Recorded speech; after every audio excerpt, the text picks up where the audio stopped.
This is an appeal in the matter of the claim of applications of Elliott Associates L.P. and another, the London Metal Exchange and another, part heard. Yes, Mr. Haskins. My Lords, before making our final submissions on the rejection of option 1B and dealing with A1P1, there's one short point on our Tameside case in relation to the finding of a disorderly market. Yes, right. Which is that we started looking at that question of how does one find the physical price overnight. And there's a relevant reference in the documents, which is actually a response to an RFI that we had made. And the response I have in mind is that core bundle, tab 14, page 398, which I would invite you to turn up. Core hearing bundle. Core hearing bundle, tab 14. Volume 1 or 2? It's the first one. It's... No, it's the second one. Sorry? It is actually the second one. Second one, right. Oh, I'm sorry, that's my different. You've done so well on references, you're in credit, Mr. Haskins. Good stuff. That's page 398.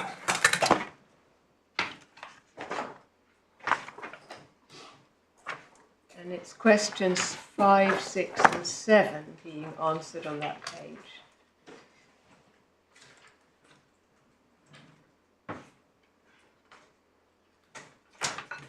So, what does the LME say was the physical price on the 7th and 8th of March? What was the market value to which Mr. Farnham refers? What was the current market price to which Mr. Farnham refers? Questions 5 to 7 seek to elicit an exact physical market price at the time of a decision. It was not necessary to identify a specific physical market price in order for the LME to determine the market was disorderly, and or for LME Clear to determine the prices seen on the morning of the 8th of March did not reflect the current market price. Mistaken premise, they say. So we will invite you to take the view that that is inconsistent with the approach that we are then told Mr. Chamberlain in fact adopted, and which the Divisional Court endorsed, about looking at the difference between the physical market price and the derivative price. This postdates the evidence, doesn't it? Because it's asked by reference to the evidence. Yes. And this, helpful as it is, doesn't answer the question, how do you find out what the physical market price is? It does. Maybe you haven't been able to find an answer. I'm afraid I can't assist further on that. That's Thank you very much. The rejection of option 1B then, and the respondent's case that if it had gone for 1B, it would have been under-collateralized, or LME Clear would. We'd like to draw to your attention what Mr. Dodsworth has to say about that. Helpfully, we say, in section 6 of his report. It's worth turning that up briefly. It's Core Supplementary Bundle, tab 10, page 266.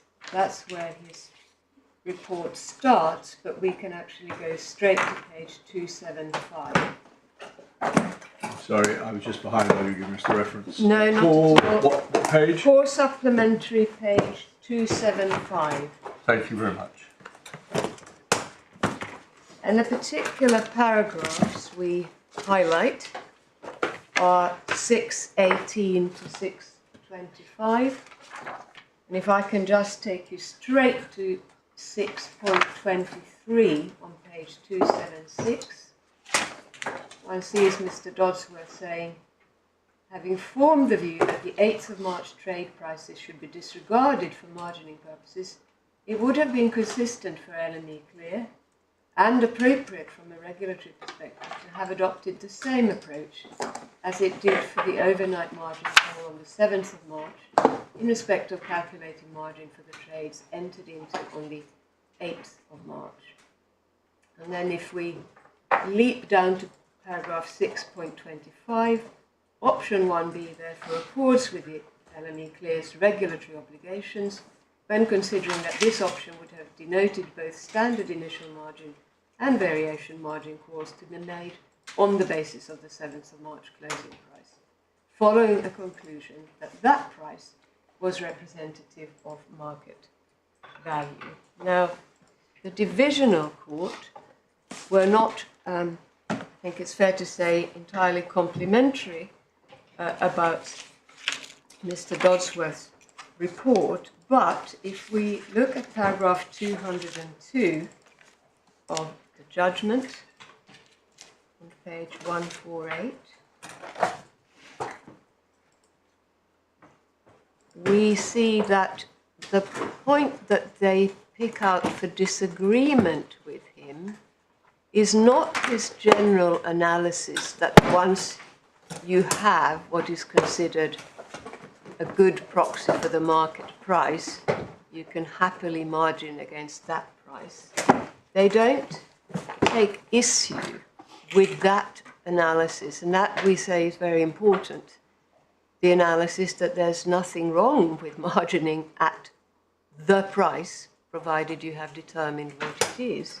And that would have included margining the 8th of March trades at that price, as he makes clear. So you then get the divisional court saying, well, there are a number of difficulties with this reasoning, they say, but then they home in on what they say further down in paragraph 202. It was impossible to know what the market price was on the 8th of March. And that's where we say, with respect, they failed to recognize and confront the fact that the LME had actually picked that price as the obvious price, as Mr. Farnan put it.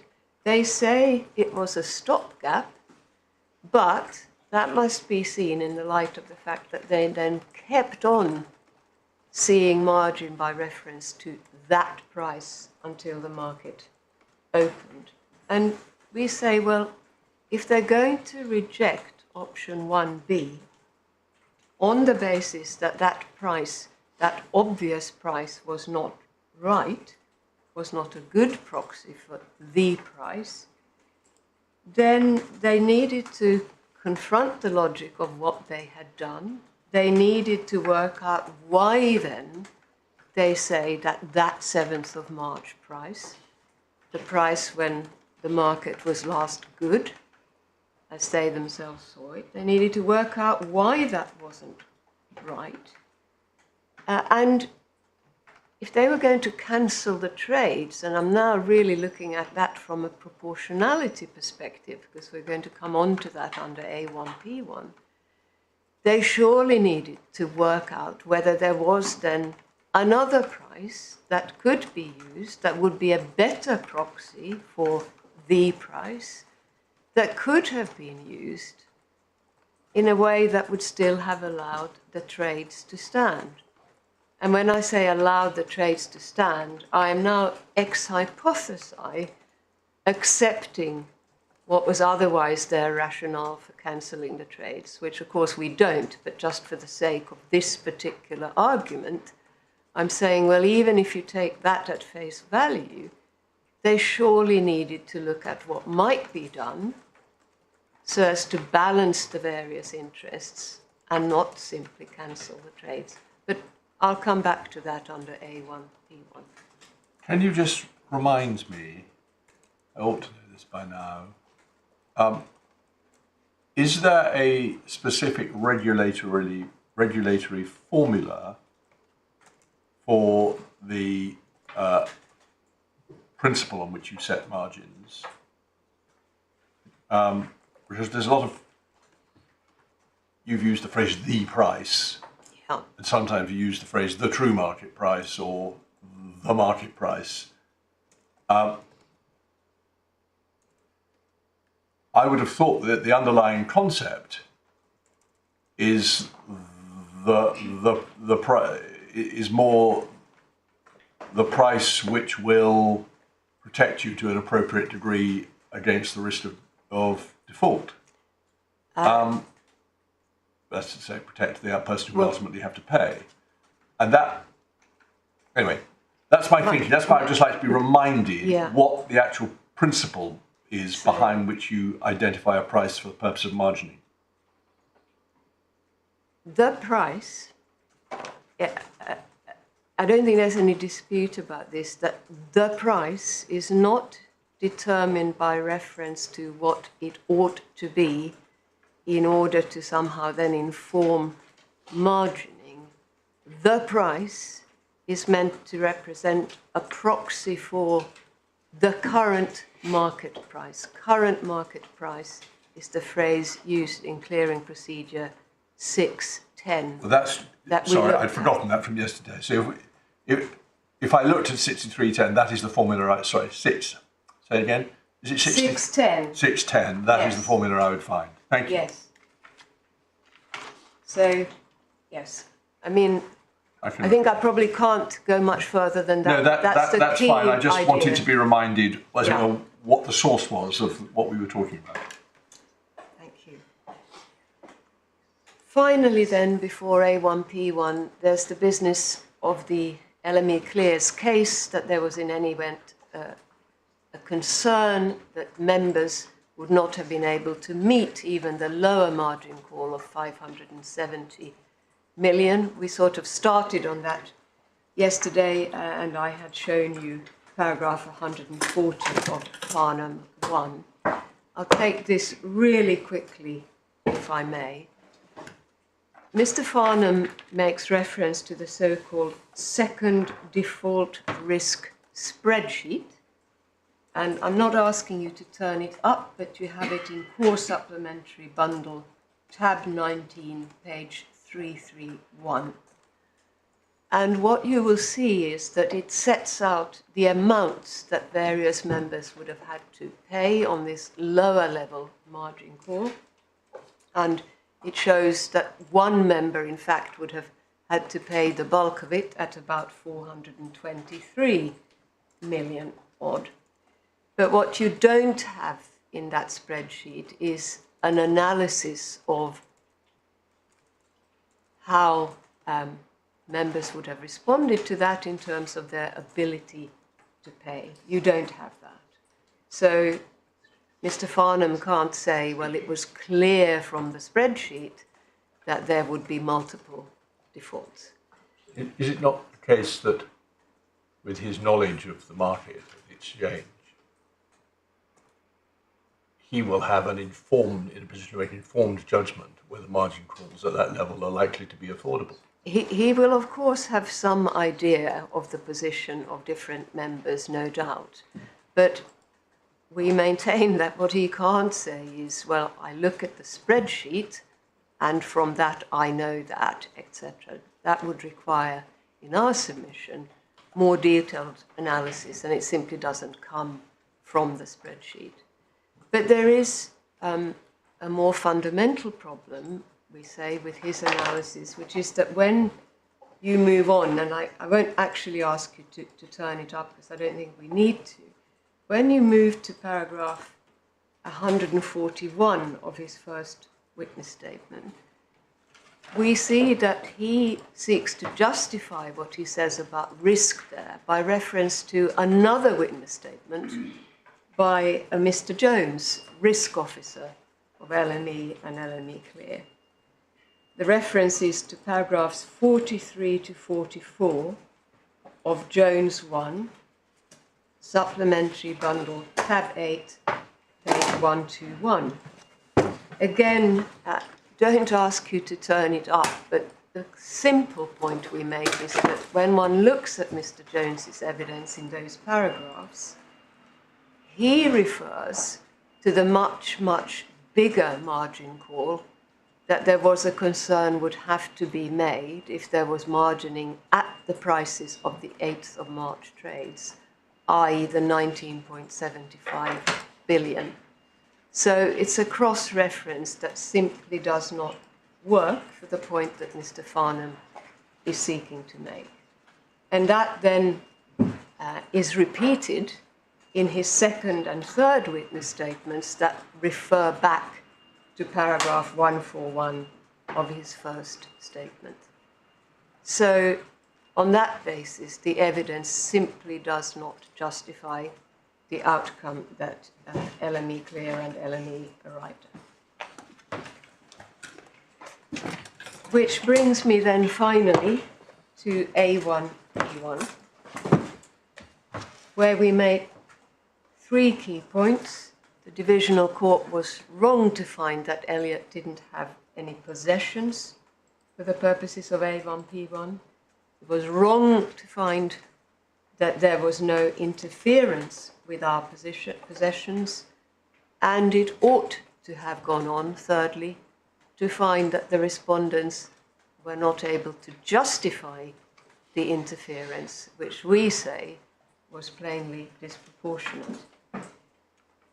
Dealing first with possessions.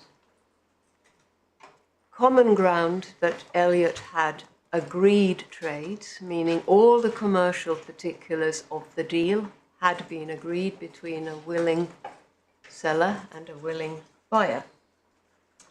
Common ground that those agreed trades gave rise to what in the rule book is known as contingent agreements to trade. Such contingent agreements being legally binding, with obligations in particular for the counterparty, a member of the LME, to take steps to register the trades for clearing with LME Smart, and there being a right to claim damages if there's a breach of those legally binding obligations. And we add that, as the divisional court rightly accepted, but for the LME's action here, the Elliott trades that we're concerned with would have proceeded to clear in the usual way and would have become what is known in the rule book as client contracts, i.e. contracts between Elliott and a relevant clearing member, in this case JP Morgan. True it is that it is under those client contracts that there would have been an entitlement to the proceeds of sale. If your lordships wanted to look at the contract structure, well, it's certainly referred to in the judgment, particular paragraph 29, but you have the relevant or most relevant trading rule in TR 2.10, not suggesting we need to turn it up, but it's core supplementary bundle tab 14, page 307. But as I've said, I don't think there's any dispute so far. And we say it follows from this that the appellants had things that were clearly assets, something of value, coupled with... Can I just ask you about Yeah. that? Yeah. First of all, is it common ground that they had economic value?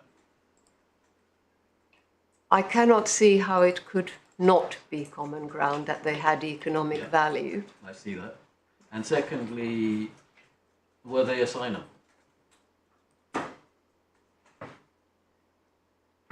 Yes, let's just say I'm not aware of a reason why they wouldn't be, although we would say that if you look at cases such as Solaria, that have analysed earlier cases such as Murungaru, it is clear that although assignability may be a factor, it is by no means a necessary quality for something to be an asset. Possession. Possession, yes, possession. Just exploring economic value and leaving aside the cancellation, but assuming that hadn't happened, Yeah, and the counterparty had refused to take the necessary steps to turn the yeah, contingent agreement to trade into a client contract, yeah. what do you say would be the measure of damages? Well, we would no doubt say the measure would then be the loss of the proceeds of sale, which would have resulted from those steps being taken, and on the facts here, there being no reason at all why they should not have matured into client contracts. We would say that would be the loss. So by a different route, you say that you would get the same profit as you would have got had the contracts Yes. Stood. Yes. Yeah. Yeah.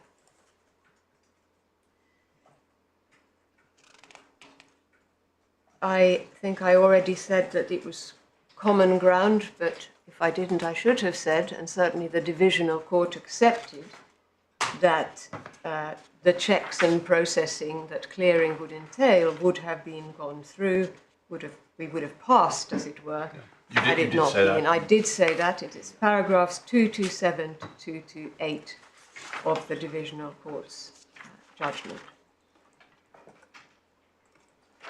So the fact that we were not then in the same position as our co-claimants before the divisional court, Jane Street, it is purely because they had chosen to trade on LME Select, where the clearing went more quickly, so they had managed to get past the post into having client contracts where we did not. But in terms of commercial reality and commercial impact, we are in a position no different from theirs. And the divisional court said at paragraph 229 of the judgment that they apprehended that the sort of sharp distinction that they drew between having a client contract or being in our position with an agreed trade and a contingent agreement to trade, they said they apprehended that that is how commercial people in the market would also see it. Well, just to correct that, there is actually evidence on that. Mr. Holbrook, first witness statement, paragraph 21, where he contradicts that, saying, once there's an agreed buyer and seller to a trade, both parties are committed and the deal is done. What remains is simply the administrative process of the members inputting those trades for clearing. That's Core Supplementary Bundle, tab 1, page 8. But the divisional court stuck to that sharp division between having client contracts and being as close as en route to client contracts as we were. And this is where we say they really were fundamentally wrong in light of both Strasbourg and domestic jurisprudence. And well, the sentence beginning, we apprehend, the fact that it begins in that way, yeah, does suggest it's their opinion, not based on evidence. yes, absolutely. And it would appear that they perhaps didn't have in mind, well, didn't have in mind Mr. Holbrook's evidence. Looking then at the authorities, a very, very quick tour of very, very few of them in the time available, we emphasize that fundamental principle of the Convention as a whole, very, very well established, that it is intended to safeguard rights that are practical and effective, not theoretical and illusory. We cite a case called Zelenchuk. Note you need to turn it up. Supplementary Authorities Bundle, tab 40, page 1607, at paragraph 146. Then, specifically so far as possessions are concerned, Broniowski and Poland is important. Supplementary Authorities Bundle, tab 15, page 604. And here, and I hope I'll be forgiven again for just telling the court what we get out of it, but not asking you to turn it up because of the time constraint. Here we highlight the reference in paragraph 129 of Broniowski to how you need to consider the circumstances of the case as a whole to see whether they confer on the applicant title to, and here I quote, a substantive interest protected by A1P1. We also refer on the question of fair balance to paragraphs 150 and 151. Sorry, what is the question of fair balance? That is the proportionality question for Strasbourg purposes. I see, but I thought we were still... We absolutely are. I'm sorry, my lord. This is this is just to give you the paragraph references in Broniewski while we are talking about Broniewski. Might make more sense to do that when we are talking about, since you're not taking us through it anyway. Then I will do that. Yeah. If it's paragraph 129, for my point about you look at whether there is a substantive interest protected by A1, E1.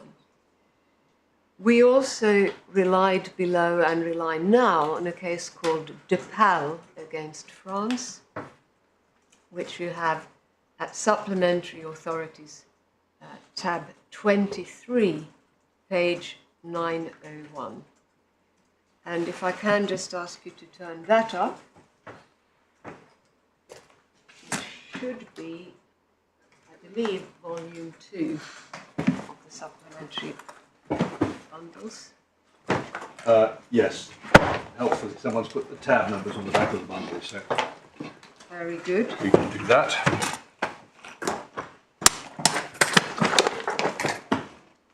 Paragraph 63 and 68 on page 922 and 923.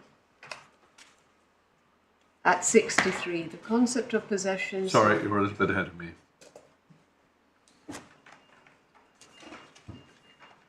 Yep. Yeah. Concept of possessions is not limited to existing possessions, but may also cover assets, including claims, in respect of which the applicant can argue that he has at least a reasonable and legitimate expectation of obtaining effective enjoyment of a property right. A legitimate expectation of being able to continue having peaceful enjoyment of a possession must have a sufficient basis in national law. And then at 60... I know it's nice to have two strings to your bow, but if you're right in your submission that the contingent agreement to trade amounts to an enforceable contract with economic value, would you need legitimate expectation? We probably would not, but we of course like to cover all bases and have at least two strings to our bow. I know. I was just trying to But I agree, my lord. see the two different analyses Yes. that might be required.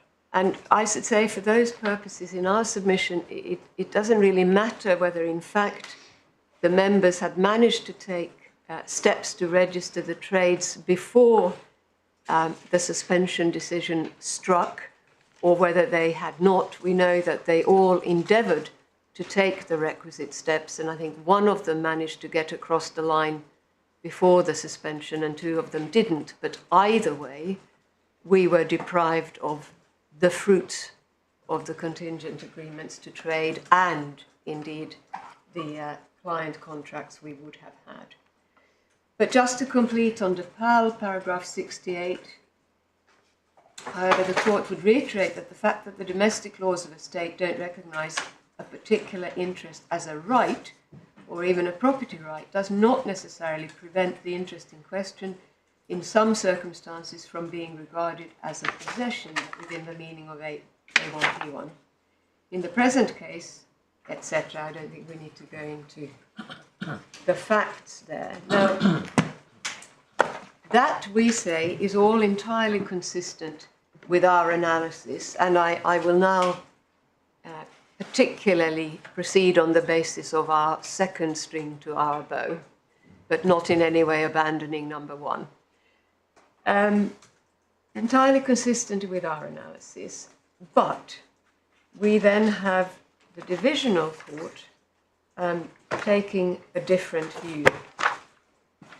They, paragraphs 239 and 240 of the judgment,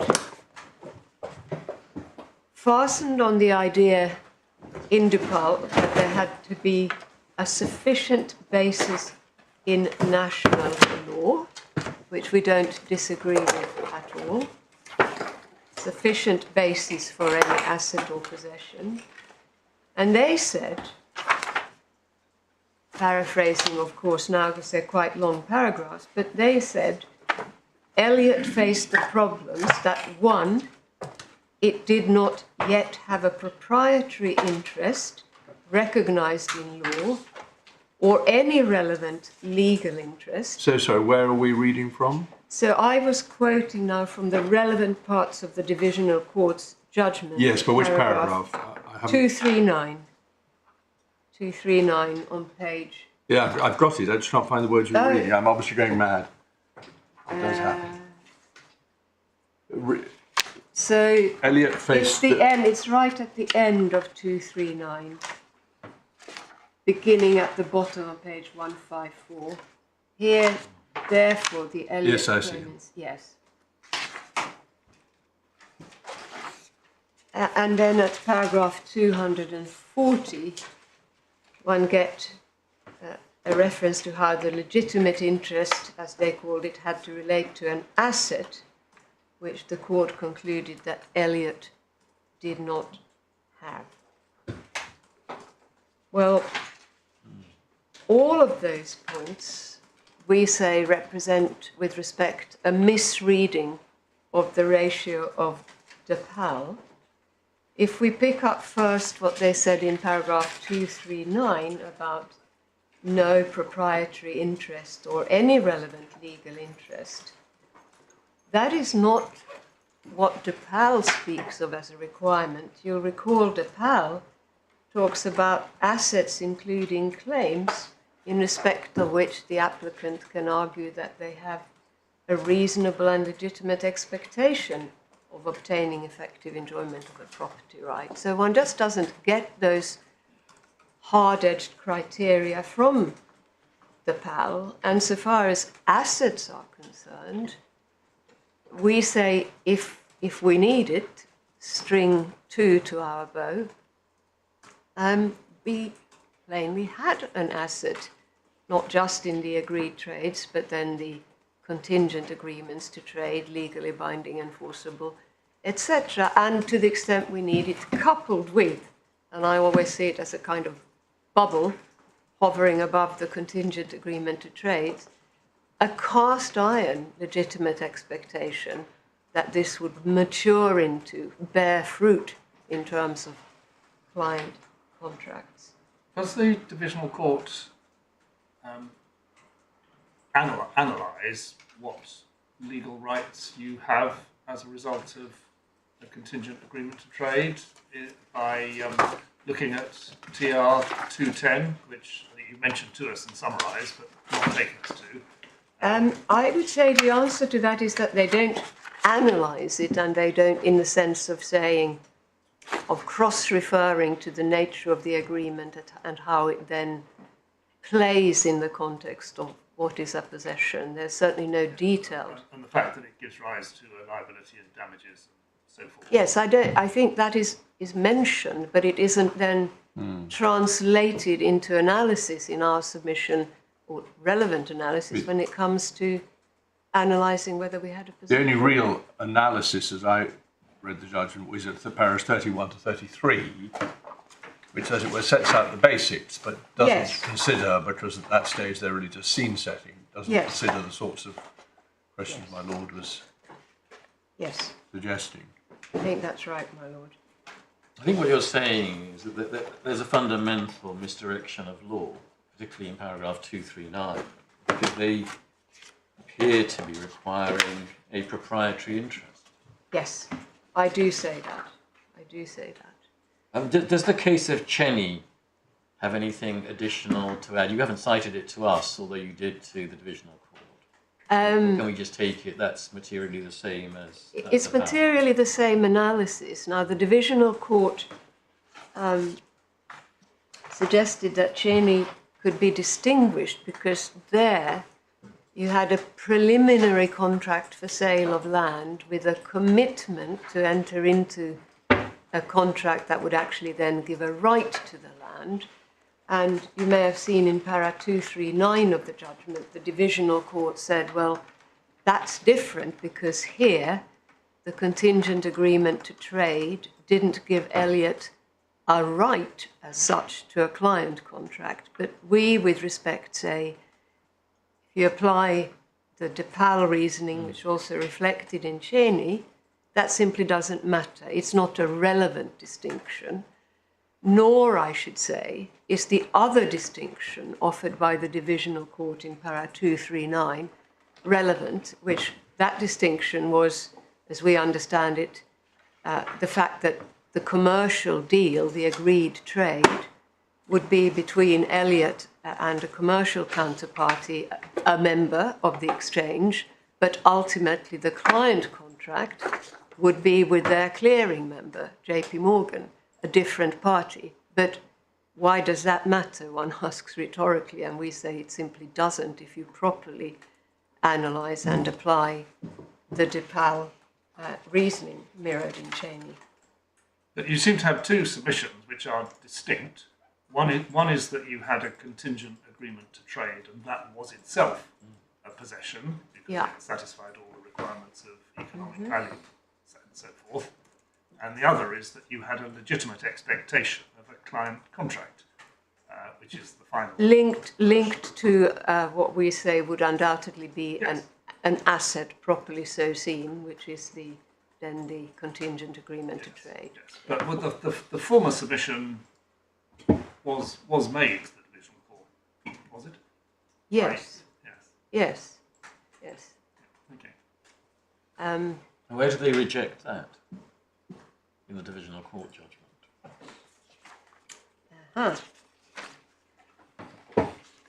Or is all the reasoning in 239 and 240? Yes, I will be reminded if I've missed something, but I'm not sure that that is actually specifically referred to.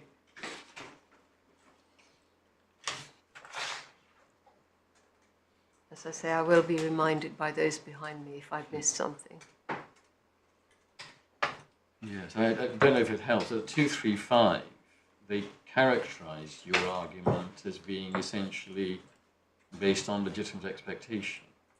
We certainly emphasised that. My recollection is that we put it in both ways. We had a position in the contingent agreement to trades and coupled with a legitimate expectation. This is presumably easily resolved because we can look at the, no doubt, very full, well, of course, skeletons and statements of facts and grounds, but skeletons is where it'll be, won't it? Yes. Or perhaps those behind you can find how you put it and let you know so you can let us know. Yeah. Mr. Pobjoy already has.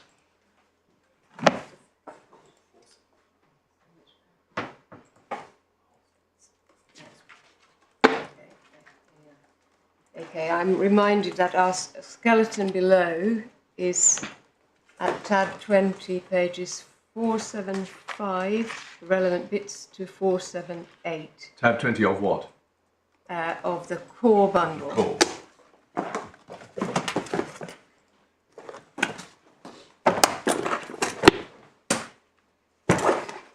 And the relevant parts are where? So it's paragraphs 80, but I will have to, I'm sure Mr. Pobjoy will find, as I carry on, if I may, will find the precise sentences we need.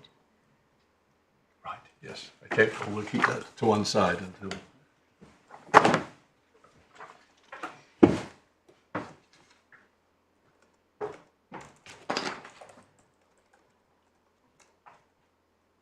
But we, in any event, would invite your lordships to, if you were so minded and if you agreed that the divisional court got the analysis wrong, we would invite you to make a finding on both of those variations on the theme. I've got no difficulty with your first submission. With your second submission, what is it a legitimate expectation of?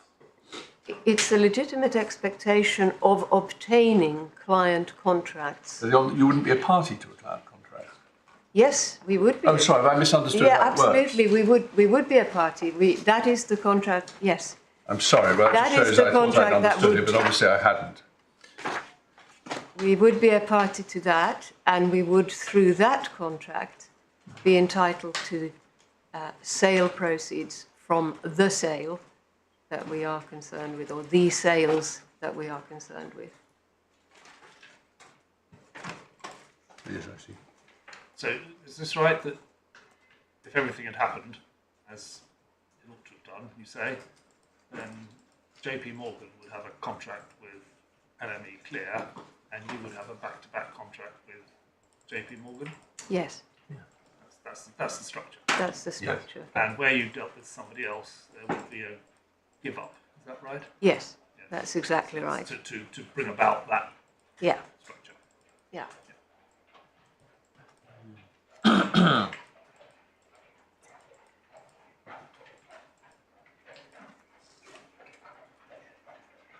I don't want to in any way rush this important debate, but at the same time I'm conscious of what my watch Yes, is well, telling me. speaking for myself, and my lawyers will say if I'm not speaking for them, I think we see your point. Mr. Pobjoy is about to hand you a post-it note. That's 84. Okay, so Mr. Pobjoy helpfully tells me one needs to look at paragraph 84 of the skeleton for the contractual right point, and then paragraph 86 for the legitimate expectation point.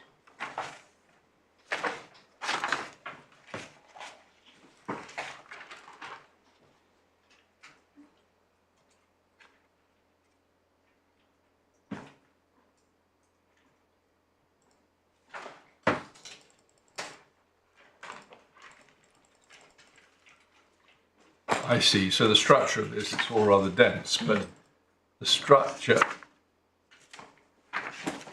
and we would actually have to read it all through, but the key point that you would say makes it good is that the bit where you start talking about legitimate expectation starts further, which is clear that it's an alternative way of putting the case. Yeah. Thank you. It's really the last sentence of paragraph 82, isn't it? And footnote 155, which in very small print does talk about Rule 210 giving a right to damages and being enforceable by arbitration. That seems to be right, my lord. Yes.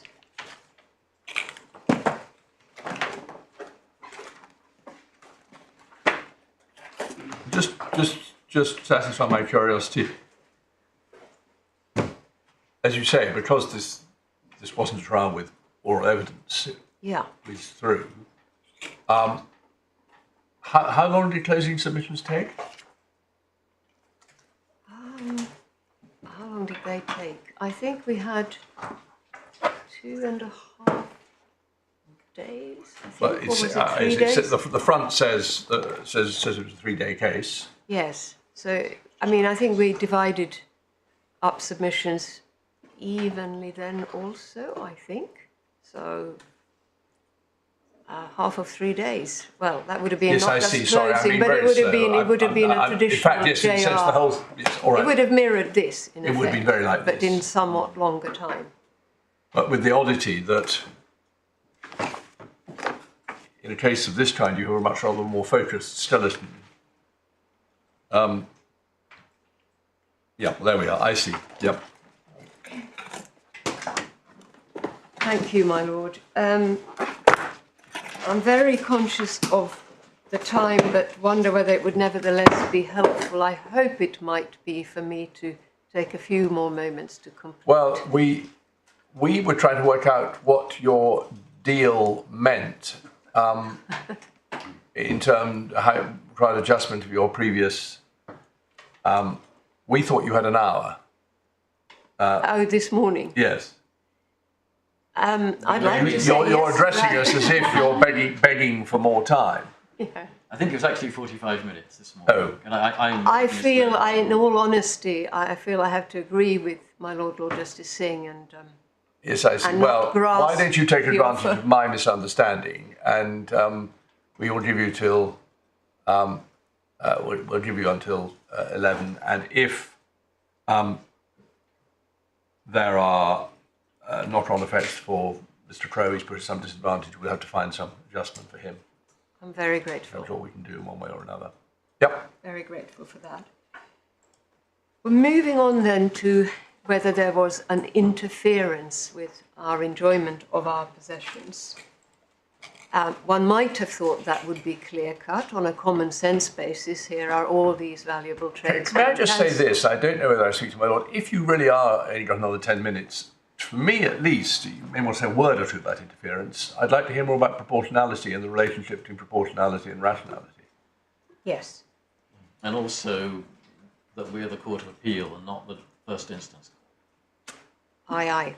Yes. Okay, so a sentence or two about interference, but then... Yes. So here at paragraph 246 of the judgment, we have a particularly good example of the divisional court using the contractual context, again in a way that we say is wholly illegitimate with great respect. Because they're using that as a reason for saying that there was no interference. They're referring here to Jane Street's possessions because they're accepted that that company had possessions. And we say that just cannot work. We come back to the point we made about you can't be taken to have given consent to a breach of your human rights because you sign up to the LME rules. They accept, the divisional court do, that if the if the cancellation was not lawful under our other public law arguments, then the consent argument wouldn't work. But we say, well, that's one thing, but it must surely go further than that. It can't be taken that we have agreed to a disproportionate and, in that sense, unlawful interference with our trades. So the idea that there's been a sort of Human Rights Act waiver is simply wrong, we say. And so that's also paragraph 247 of the judgment. And then the last thing on interference. Do you really need to say more about interference? I hope not. Just to cover it off, but I can perhaps come back to it in reply if I need to. Yeah, I mean, there's... Well, I don't want to stop you, but I'm just worried about time. No, I completely understand. Okay. We just say... Sorry, I didn't mean to interrupt unnecessarily, but I have to admit my understanding was 11 o'clock was the cut-off. My learned friend also has a right to reply if she wants to eat into that in order to finish without... That's helpful. All right. Do it your own way, Ms. Charles-Frist, especially as it looks so you may, for a price, have a slight leeway beyond 11 o'clock. Keep going. Thank you. So just one point on the Wilson case, which is important, of course, in this context, on which my learned friends rely. One picks up what Lord Hope had to say at paragraph 106 in that case, which is a key passage. He draws a distinction between what he calls a compulsory order and a situation where some property right is from the outset qualified. But From the outset is qualified. Yeah. And we say this plainly falls on the side of the line of a compulsory order. It's just unreal to suggest that our property here was always somehow subject to cancellation in a way that actually qualified the property or the possession. That's unrealistic. The Sims case is one the divisional court placed a lot of emphasis on, but what they didn't mention is that in Sims, the court actually carried out a proportionality analysis. They didn't actually say, well, A1P1 wasn't even engaged because there was a contractual right to give notice to quit in that case about a tenancy. And there's also the point anyhow that in Sims, the possession was the tenancy agreement, which had within it a right in some circumstances to give notice to quit. Here, of course, our possession rests under whichever alternative of our arguments we go. It rests on an agreement with a commercial counterparty, not on an agreement with the LME. That was just not referred to by the divisional court. Well, moving on then to justification.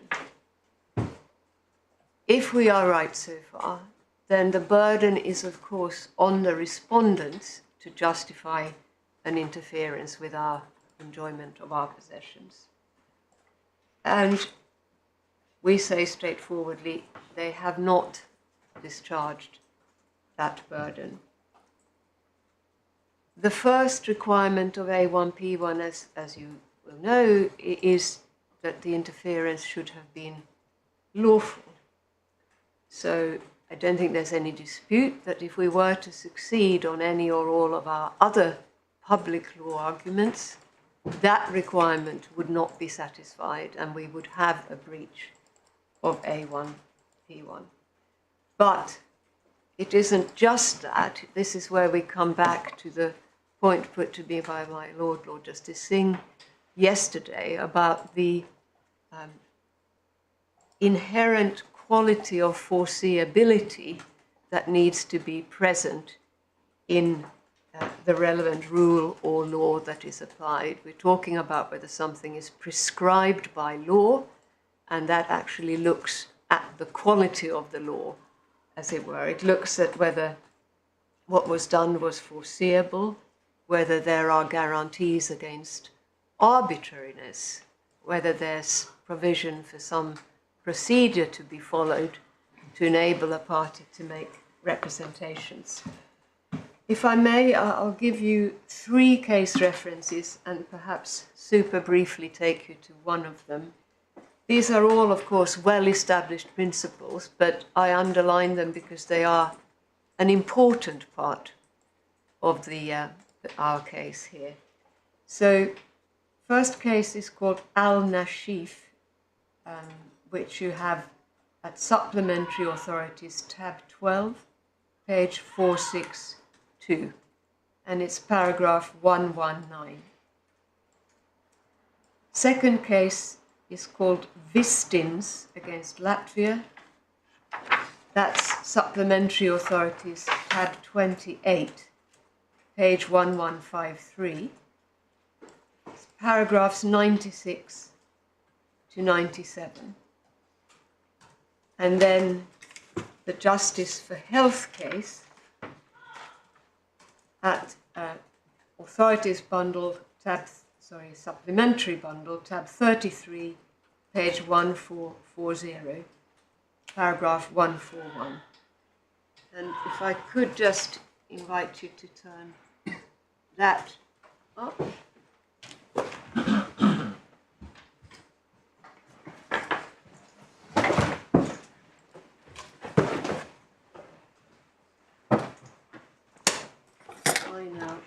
Inexplicably, no, I have found it. So, tab 33. Yes, we have it. Thank you very much. Lord Justice Green at paragraph 141. Mr. Justice Green. Mr. Justice Green. I know he is now Lord Justice Green. This is the first. I have fallen into that trap, getting it. No, it's a different trap. Closely related. Yeah, I was only picking you up because it's not a Court of Appeal decision, that's all I meant. No, yeah. Quite. Yeah. Understood. Perhaps I could invite the court to read the observations in para 141.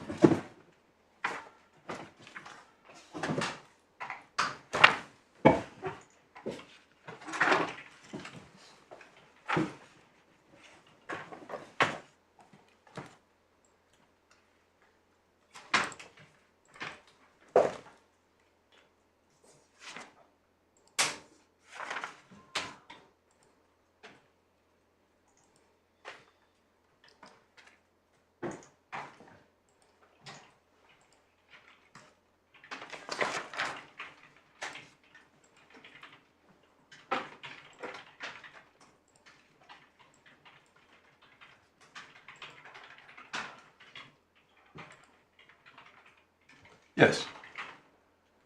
So we say applying those principles, there is a fundamental problem here in that the respondents had no policy that would give the appellants or anyone in their position, or indeed anyone at all, an inkling that trades could be cancelled in the sort of circumstances and for the sort of reasons that applied here. This, of course, is without prejudice to our fundamental submissions about whether those reasons were permissible anyhow. But leaving that to one side, there it is. You simply could not tell from anything published by the respondents that that might happen. And one appreciates that, of course, it may be that it's necessary for a public authority or regulator to have some residuary area of discretion. So, for example, in the Al-Nashif case, I know one of the points taken by the court was, well, on national security, which was the issue there, you may not be able to identify every single situation in which something may need to be done by reference to national security.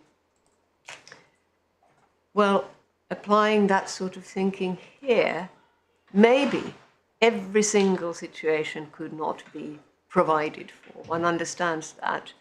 But there surely at least needed to be, as I say, some indication, some criteria, something to tell us, people like us, that this might happen, instead of which you will have seen the whole market was taken completely by surprise at what was done in this case. That just isn't consistent with the requirement of foreseeability. And then in addition, you have the point that there was nothing to assist, to control against arbitrariness. You have this extraordinarily far-reaching power, which could have extraordinarily far-reaching consequences. And there's no reference to any procedure whereby we might be able to make representations before or after the decision. So that basic requirement of foreseeability was not catered for. The divisional court rejected that argument in paragraph 220. Just one moment, Ms. Taylor. Yeah. I think we're all being slightly distracted. I don't think we're being distracted in a way that will stop us going on, but I think if there is some disturbance outside, it would be useful to know what it is. So the Yes. If I can get us to check the security. I can get us to check the security. So sorry. I can get us to check the security to see what it is. I think that would be sensible, yes. Thank you very much indeed. We're getting a message to security to see what's going on. I think it's almost certainly obviously off the premises, but Yeah. you're not. We can concentrate as long as we know something's going on, something's being done about it. Can you? Yes, I believe so. Thank you.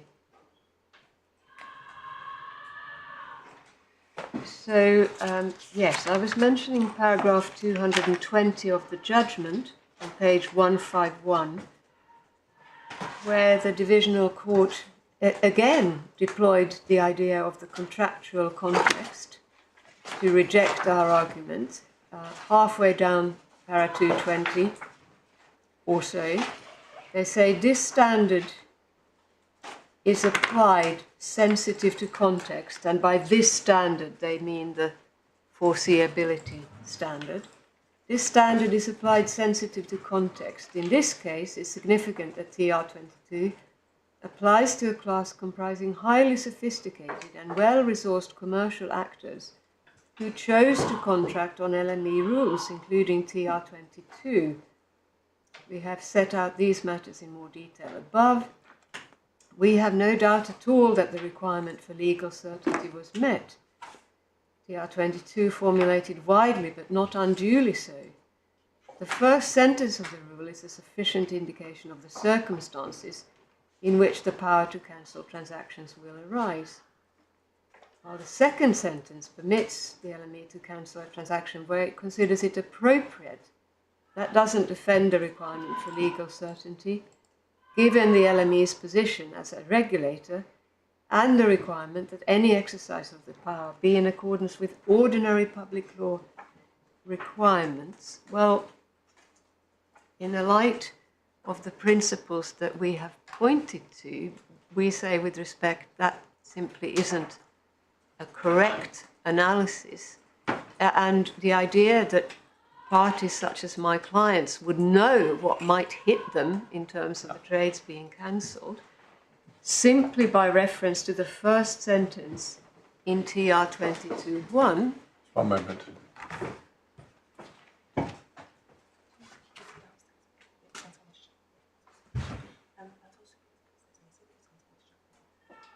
Okay, that's fine. Well, security are investigating. Thank you. Yes.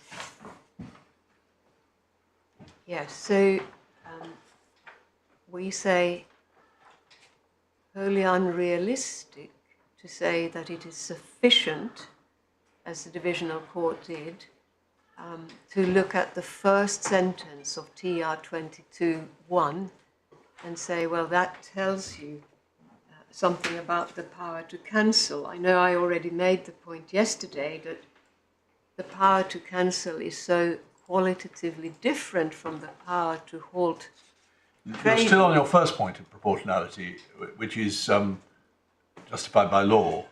Yes. There are other aspects which need to be covered. Absolutely. I appreciate that. So I just wanted to cover what the divisional court had said in 220.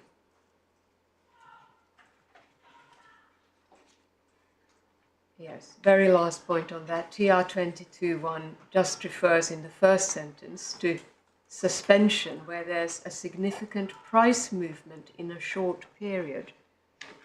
Well, that could obviously not justify cancellation and doesn't tell us anything about when cancellation might be decided upon. Now, proportionality then, as I said at the outset, it's important, and one gets that from Broniewski, among many other cases. It's important that you look at all the circumstances to see whether a fair balance has been struck and whether one party is being made to bear an individual and excessive burden. Can I just get one thing clear overall? Yeah. Is it your case that there are circumstances in which you will have failed on your various public law challenges, but nevertheless succeed on proportionality, i.e. there is not a total overlap between the two? Yes, issues? that is our case. Yes, I thought it was, but I just wanted to Yeah. make that clear. So I think I mentioned at the outset, but if I didn't, I'll say it now. I think it's paragraphs 150 to 151 of Broniewski. Not asking you even to turn it up now, but it makes that point about all the circumstances. Yep. And here we say the outcome truly did result in Elliott bearing an individual and excessive unfair burden. And we refer in particular to, and here there is an overlap, but again the case law tells us that all comes into looking at every circumstance. It all boils down to that. So that complete lack of foreseeability, that goes to fairness. The complete lack of any procedure whereby we were able to put our view across and seek to persuade the respondents from doing what they wanted to do. And the fact that there were alternatives to cancellation. You have our arguments around option 1B and its rejection, but there is also that point that I alluded to earlier, that even if it was thought legitimately, contrary to our prior argument, that there were reasons to say that the 7th of March price was not the right price at which to margin, even accepting that, we say it was quite disproportionate for the respondents to then just go ahead and cancel our trades without evidently giving any thought to whether there might be another price which would be at a level that could acceptably be margined against from the respondent's perspective in such a way as to allow the appellant's trades to stand, and bearing in mind always that there is in any event, when it comes to member default, there is a whole elaborate structure, including the so-called default waterfall, that is there in place to enable defaults to be catered for if it so happens that a member cannot pay the requisite margin. But here, you simply had the respondent saying, briefly, well, we're looking at 1B, but we're rejecting that, and there we are, the appellant's trades have to be cancelled. Well, what about actually looking for a proportionate solution that would have struck a fair balance between the various interests at play? Those in the appellant's position will, I hope, be forgiven for thinking that we are here concerned with one cohort of market participants being bailed out, my expression, at the expense of another. That is what we're concerned with here. And of course, there was not a penny of compensation, when in fact, if one looks at the trading regulations, it's TR 17.2, probably no need to turn it up, but it's Core Supplementary Bundle tab 14, page 11. Compensation for what? For not having made what would otherwise have been a very profitable trade?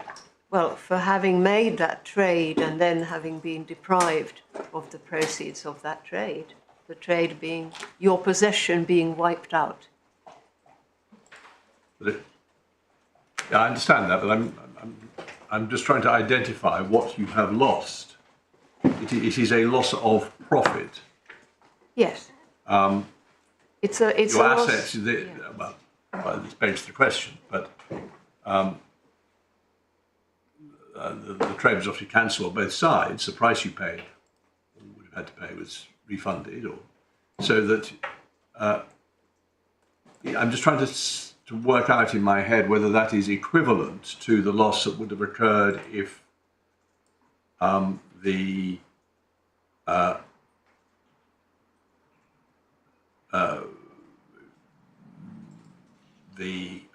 get my market terminology right, but those who would have had to pay the margin had not been able to do so.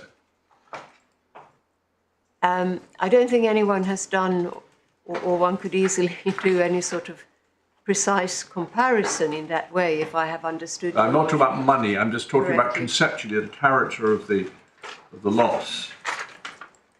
Well, conceptually, of course, having to... You're doing a balance sheet, you're simply saying one set of the market being Right. bailed out compared with the other, and I'm just trying to see what goes into the two pans of the balance. Yes, so it's really broadly, the appellants are deprived of, we have put it for ease of reference in terms of gross proceeds of about 728 million.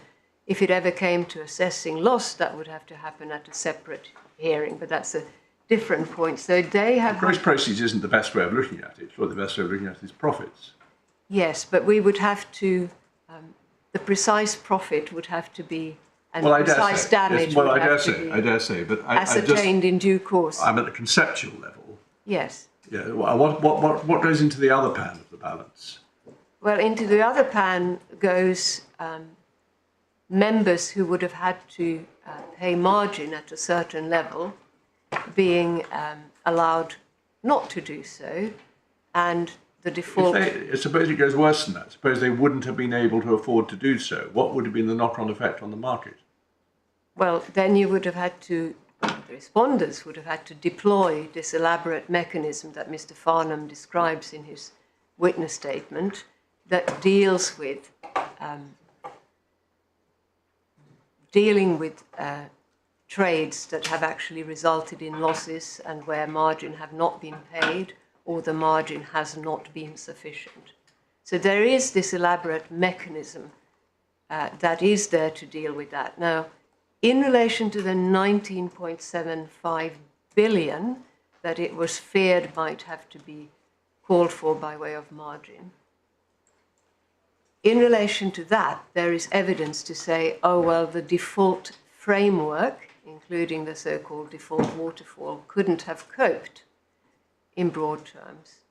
But what I'm saying here is, if you're going to take away from people such as the appellants on the one hand, as described, then you need at least to try and then find a way of saying, well, we don't do that. Maybe we do have to do something that might involve invoking this framework for dealing with losses, but we have to strike a balance. We don't just cancel trades and therefore deprive a group of successful investors, if you like, of their perfectly legitimately earned profits on the trades they've entered into.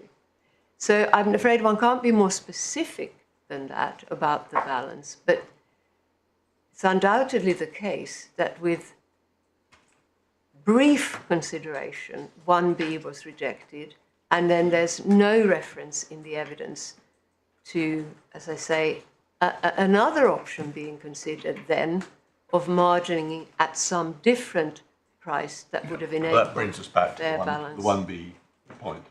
Well, save that it allows, if you were to think, or if you were to reject our case on rationality and 1B, then there is still that point.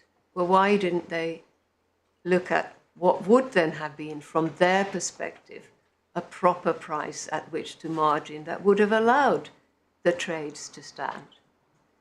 And we don't have any indication that the respondents actually addressed the need for a fair balance. Now, I know that's not a complete answer, it never is in human rights or A1P1 terms, but it's nevertheless a significant factor that one doesn't see any reference to them actually thinking, well, what is the fair outcome here? The picture that emerges rather is that it was pretty clear that they needed to cancel or should be cancelling the trades from the outset, and then various reasons were looked at for that. You made submissions about compensation. Yeah. Does the LME or LME Clear have assets with which to pay up to several $100 million of compensation, other than the collateral which it holds and is obliged to hold to comply with its regulatory obligations? I fear, my lord, that that is a question best answered by my learned friend. We make the point that, well, the rule 17.2 does contemplate that there might be compensation payable, or that a discretion to pay compensation might be exercised where trading is curtailed, is what that rule refers to.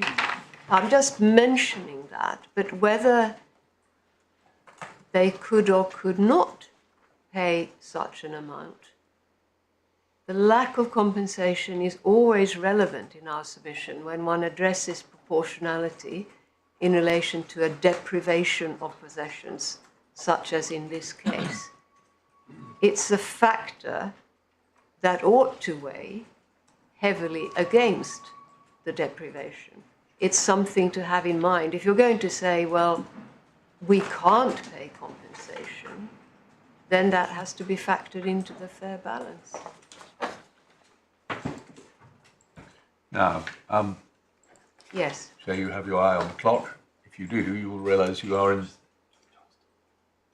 deep in injury time or extra time. Yes. My lord, I am reminded, as ever helpfully by Mr. Pobjoy, that there is the question of your role as the Court of Appeal in relation to proportionality. This is the Dalston case that was touched on earlier.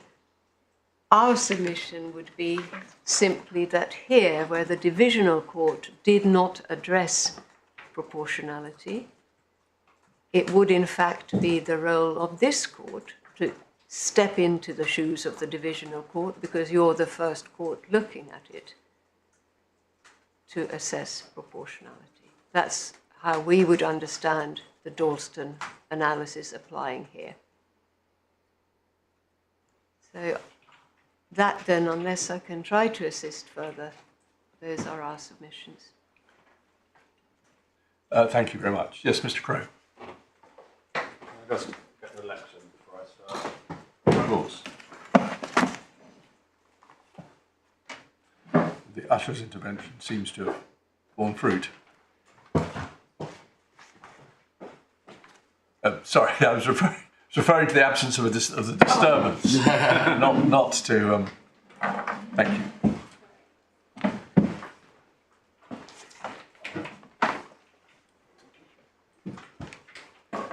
My Lords, we're going to offer a few preliminary observations, then look very briefly at the regulatory background, which may answer incidentally some points that have slightly been left hanging, then look very briefly at the factual background, and then get to grips with the judicial review issues.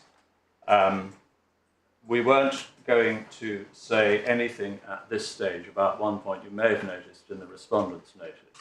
There is a point raised about no difference, even if anything that you decide leads to the conclusion. 31(2)(a). Yeah, and a sort of a proxy for that under the Human Rights Act.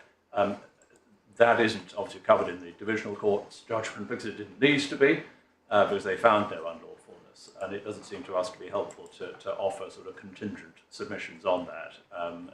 We would like to wish that it's not a point that would arise anyway, but I was just going to say up front that although it's covered in the respondent's notice, we weren't proposing to address you orally on it. It would arise, if at all, in the event that you made a finding of unlawfulness, and we would then have to have presumably a consequential series to what the implications of that would be. But as I say, our principal case is that we are never going to get there.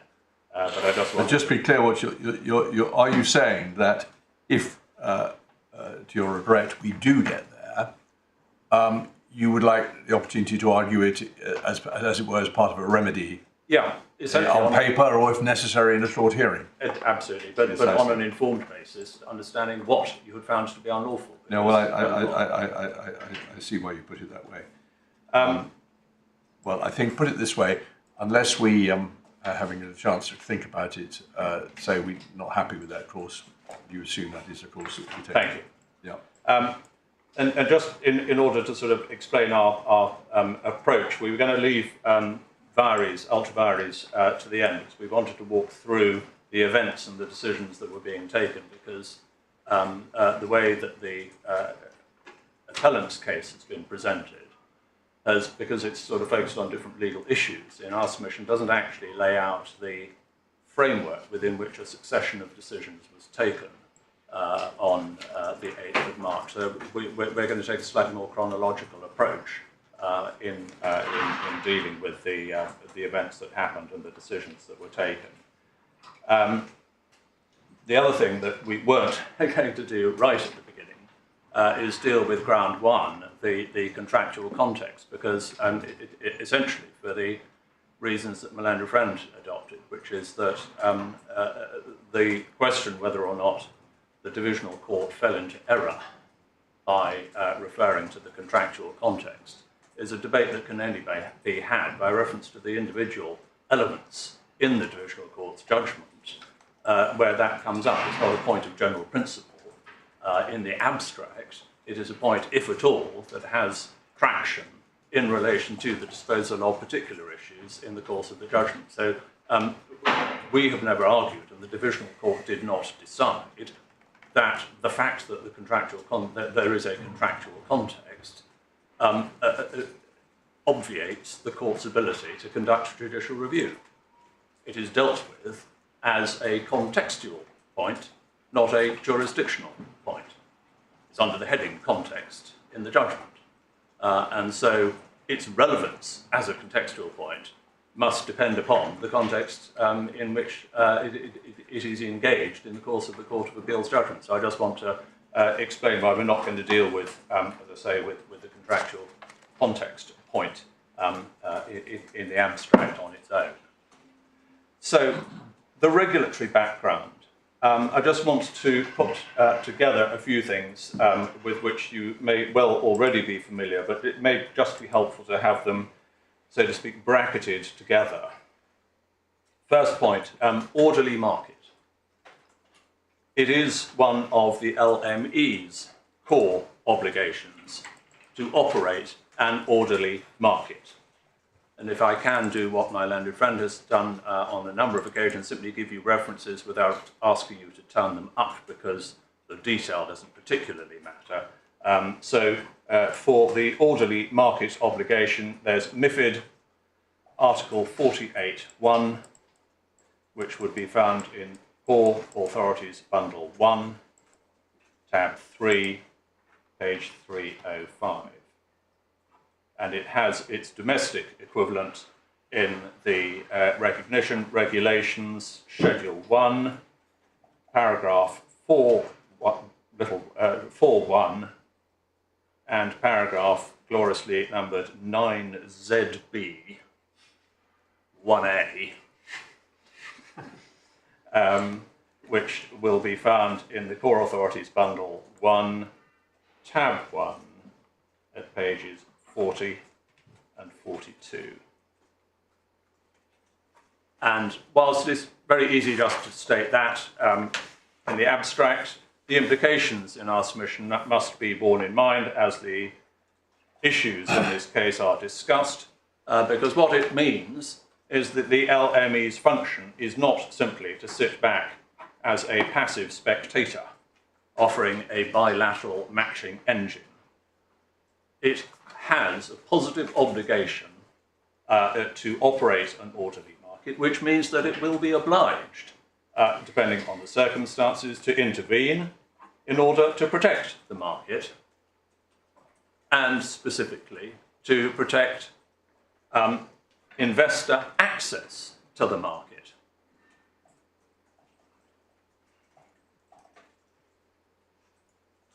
The second point under this heading of orderly market, as the divisional court observed, and again we don't need to go to it, but it's divisional court judgment, paragraph 109 to 122.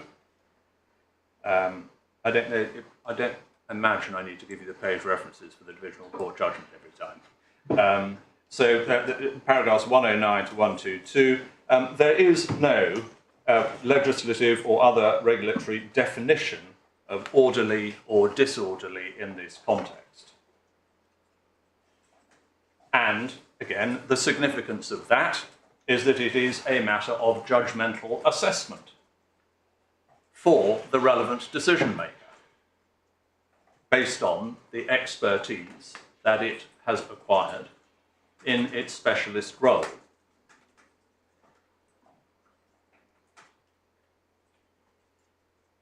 The third point under this heading is that price volatility is clearly capable of being an indicator of market disorder.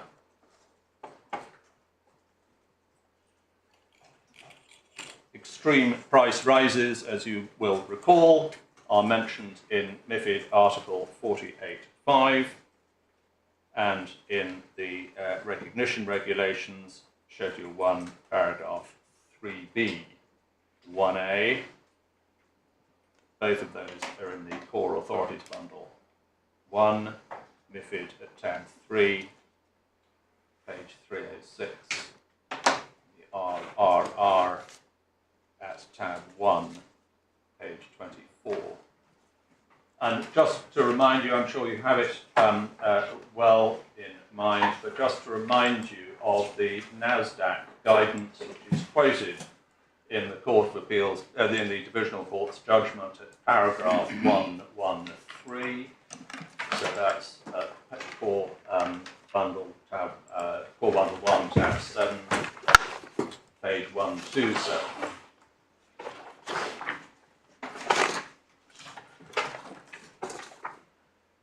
Where NASDAQ expresses the view that a characterization of market conditions whereby there is excessive volatility at a time when there is no news.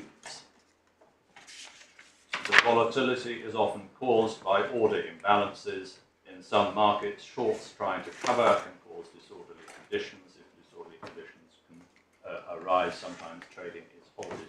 No news is an important consideration because it meshes with Mr. Chamberlain's references that you will have seen to his checking the news for any macroeconomic or geopolitical events which could have led to a comparable increase in the value of the commodity that would explain the spike in the 3-month nickel price. So we do ask you to keep that definition well in mind.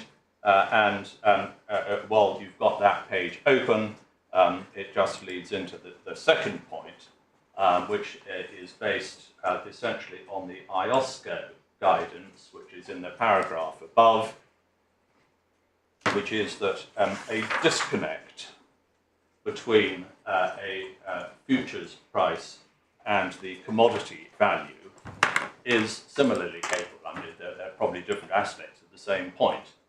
No news in NASDAQ and disconnect in the IOSCO guidance that's quoted in paragraph 112 just above. That is. So does the word, I miss it, does the word disconnect actually appear? Oh, sorry, no, it doesn't.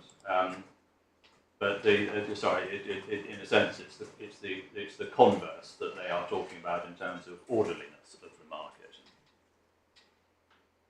Strong correlation. Well, disconnect is conceptually the opposite of a relationship. Yes. Yeah. No news is a slightly odd concept. There are some kinds of news which you might think might themselves cause disorderly conditions, a Wall Street crash or something like that. No, absolutely. I mean, these are not sort of comprehensive lawyers' definitions, but they give flavour for what the market might reasonably treat as being indicators of disorder. And as I say, I mean, it does in our submission mesh with Mr. Chamberlain's approach. And so very, in summary, obviously I'll develop all these slides, but with that very brief counter across orderly market, our submission will be, when we get to it, that the Divisional Court rightly respected the expert judgment of the LME, and that's in the Divisional Court judgment, paragraph 120 to 122, that the nickel market was disorderly on the 8th of March.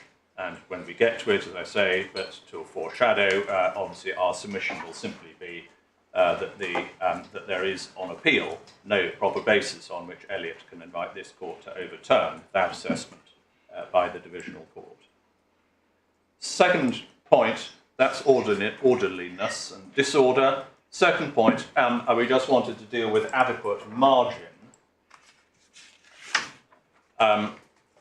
LME Clear is under a regulatory obligation to act in accordance with, quotes, sound risk management.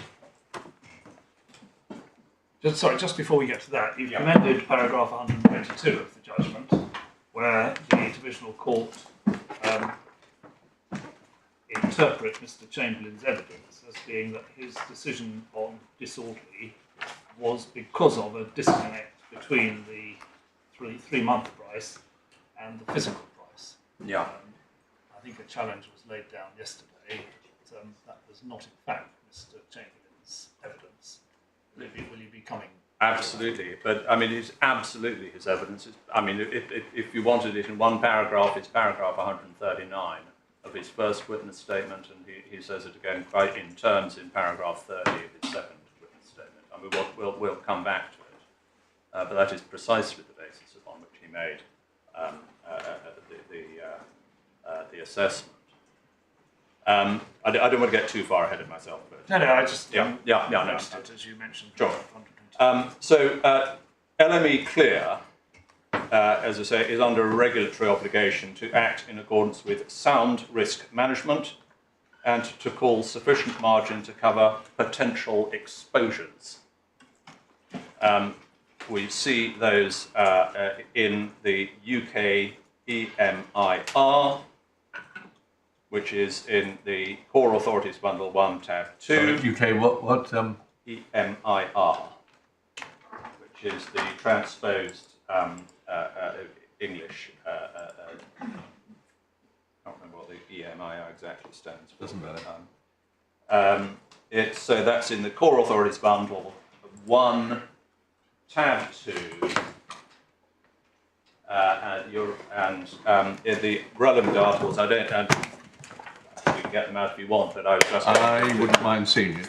Okay, so core 1, tab 2. No, core bundle 1, tab 2, and it should be page 181. So this is in fact. Yes, I thought we said the transposed. Of course, I'm being slow. This is the EU regulation. Yes, but I think.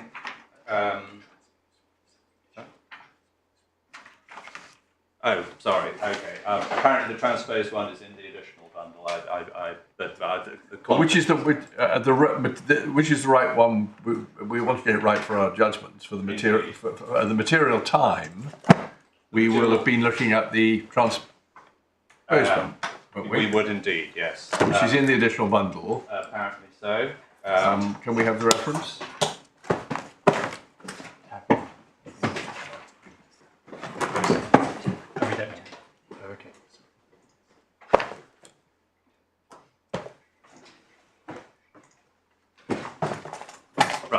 No, apparently we haven't. I don't know what combined thinking went into it, but we apparently don't in the bundles have the transposed version. The text is identical. Yes, I see. Well, I think for good order's sake, could we please have the transposed version and the passage marked up and so forth? Yeah. But we will proceed for the moment on the basis that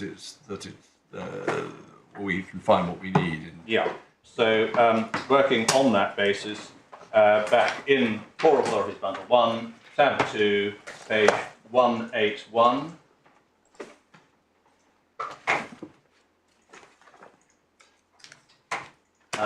Article 36(1), when providing services to its clearing members and where relevant to their clients, a central clearing party shall act fairly and professionally in accordance with the best interests of such clearing members and clients and sound risk management. And Article 40, which is on page 184.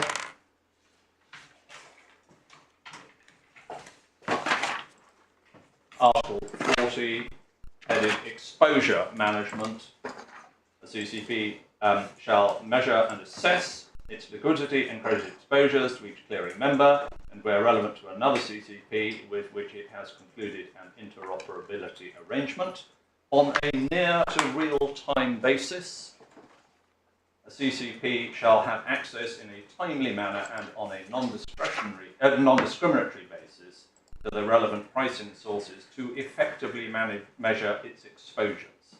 This shall be done on a reasonable cost basis. So what we get from that, first of all, is a positive obligation on the part of LME Clear to manage its exposure, and the urgency, the importance of doing so on a near to real-time basis. And we have the important consideration that, again, what actually is adequate management of exposure is inevitably a matter of expert evaluation for the CCP. It's not defined, it is described at a high level of generality by reference to an objective. And in Article 41, which immediately follows, margin requirements. Your Lordships can read that to yourselves, but again, you'll see the same point in the third line. Margin requirement, such margins shall be sufficient to cover potential exposures. What is sufficient to cover potential exposures is a matter of judgment. Well, it says that, doesn't it? It's that the CCP estimate. Yeah. Yeah, exactly.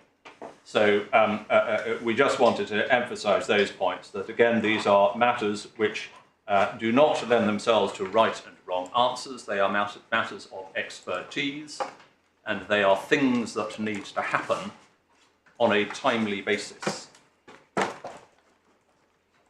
And again, when we get to it, we will be submitting to you that the Divisional Court rightly respected the expert judgment of LME Clear in paragraphs, in particular paragraph 203 of its judgment in relation to the margin decisions that it reached. And on that basis, being an appeal against an evaluation by the court below of the rationality of an expert evaluation by the appointed decision maker, we will again be asking you to respect the Divisional Court's respect for the LME Clear decision. On that point, Mr. Crowe, just to interrupt you if I may, is there any authority from this court, for example, which specifically addresses the role of this court on the very submission you just made? I'm not aware of anything direct, but with respect, we can't see collectively why the approach should be different in relation to a judicial review from any other review. I mean, the Court of Appeal regularly hears attempted appeals against, for example, discretionary judgments by a court below, and it respects that discretionary judgment because it recognises that there isn't a right or a wrong answer. Similarly, we know from the Dalston case that when it comes to a proportionality assessment by the court below, this court will not overturn that view unless it is wrong in the appellate sense. For our part, we can't see why the approach of the court in relation to an appeal purely in relation to a question of an evaluation of what is or isn't within the reasonable margin in conventional judicial review terms should be any different from a Court of Appeal decision on proportionality or a Court of Appeal decision. There is a conceptual reason why it should be different, because if what the first instance court is doing is deciding whether a decision is rational, it means it is taking into account a whole range of evaluation. Yeah. And saying it falls outside what could legitimately be evaluated. Now, it may be slightly unimaginative or inflexible, but one would say that has to be a binary question. With respect, no. I mean, there's going to be a yes or no answer, but it's not binary in the sense that there is only one correct answer. Well, so that is what I meant by binary, because if it's a question of law, there is only ever one correct answer. The conclusion that one is being asked as a judge to reach on that is a conclusion as to how wide the boundaries of reasonable disagreement, the margin, actually is. Now, one might choose to describe that as a question of law, but it is a matter of judgment, to which it can't be said that there is a right and a wrong answer. It is always a matter of judgment, how elastic, how wide the margin within which reasonable disagreement may be held. So rather than engaging with your lordship as to whether it is or isn't a point of law, we would simply urge on your lordship that it is a matter of a trial court forming a judgmental opinion as to whether or not the decision maker has formed a reasonable judgment. And when we get to the Court of Appeal, in our submission, there isn't a coherent reason for departing from what is in fact the Court of Appeal's position, which is a court of review, not a court of retrial. And in fact, the quoted at some length in Dalston is some useful stuff from In Re B, which deals rather more generally with the sort of the standard approach to appeals being reviews, not retrials. So if you put, in a sense, that's probably the first point. What is the Court of Appeal's function? And then you look at Dalston and appeals on proportionality, and you think, well, okay, well, if that's the outcome on an appeal on proportionality, why should it be different in relation to an appeal against a decision on reasonableness under judicial review? And our answer is it isn't, for the reasons I've given. But it's a rather long answer to your Lordship's question as to whether there's any authority, to which the answer is no, so whereas we're aware. The next regulatory contextual point I just wanted to deal with is the cancellation power. You have already seen that as a regulated investment exchange, the LME is positively required to have a power of cancellation. I don't imagine we need to go back to it because you've seen it, but it's MiFID Article 48.5, which is Core Authorities Bundle 1, Tab 3, page 306, and that is replicated in the RRR, Schedule 1, paragraph 3B, 1B, which is Core Authorities Bundle 1, Tab 1, page 24. And the power must be available in exceptional cases. There is, again, no definition of what exceptional cases is in this context. So again, it is a matter of judgmental assessment for the relevant decision maker as to whether or not the situation is exceptional, and if so, whether that is sufficient to trigger a need to exercise the power of cancellation.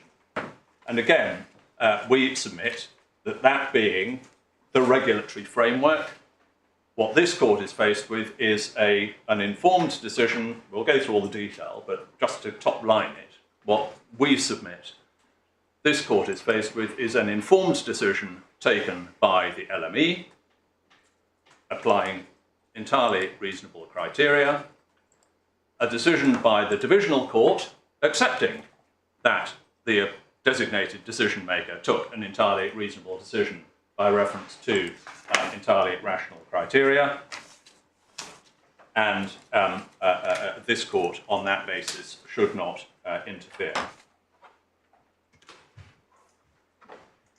So what we then want to do is to move to a few observations just about the factual context. You will have read a considerable amount, but I just wanted to draw to your attention a few matters, because of course here we are having the benefit of 2.5 days of oral argument and lots of witness statements and skeletons and so on, and we've already had 3 days in the court below, and we have the judgment of the court below. But I just wanted very briefly to go back to give this court some sort of flavour about how it looked on the 8th of March. And for that purpose, I wanted very briefly to go to a Bloomberg article, which you will find in the additional hearing bundle. Don't have anything called additional hearing bundle. You haven't been Oh, I do. yet. Sorry, no, I do. It's quite thin. Yes. You'll be thrilled to hear. And at tab 4,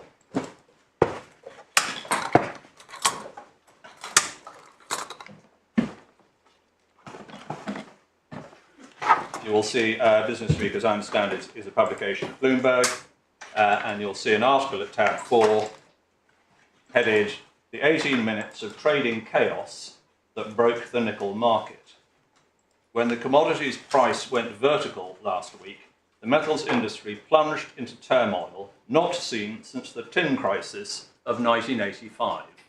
Now, even allowing for a bit of journalistic rhetoric, that suggests that what had happened on the 8th of March was literally a once-in-a-generation event. 37 years.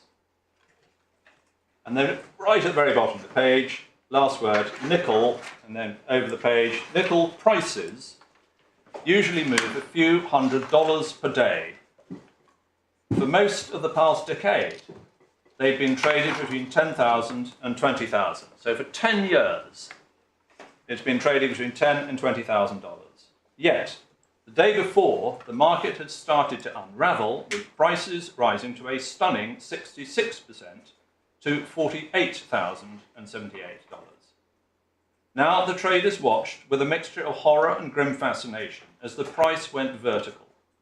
Already at an all-time high by 542, it lurched higher in stomach-churning leaps, soaring $30,000 in a matter of minutes. Just after 6 a.m., the price of nickel passed $100,000 a tonne. And then after the graph, nickel's 250% price spike in little more than 24 hours plunged the industry into chaos, triggering billions of dollars in losses for traders who bet the wrong way and leading the London Metal Exchange to suspend trading for the first time in 3 decades. And just, you may have curiosity, just want to read the rest of it yourselves, but just for now, if we could go over to page 13, dramatic picture in the ring, which of course was not that day, because the ring hadn't even opened, but laid out there just for colour. The second paragraph on page 13, having talked about other events, the difference is that nickel is a commodity that touches the entire global economy. The metal is found in all our homes as a key ingredient of stainless steel. It's also one of the most important raw materials needed in making batteries. So where are you reading from? So on page 13. 13, so sorry, yes. Yeah, I found it. Sorry, second paragraph. No, I found it. I was looking at 14. It's also one of the most important metals regarding making batteries for electric vehicles. Quotes, "This was the most disorderly move in a metal I've seen in my career," says Mark Hanson, Chief Executive Officer of trading house Concord Resources. "We had a frenzy based on speculation that accelerated on Monday and Tuesday. People forgot that it wasn't a video game retailer. It's an important physical commodity." And there's, just to give literally a graphic illustration to the movement in nickel, if you go back in the same bundle to tab 3, page 9,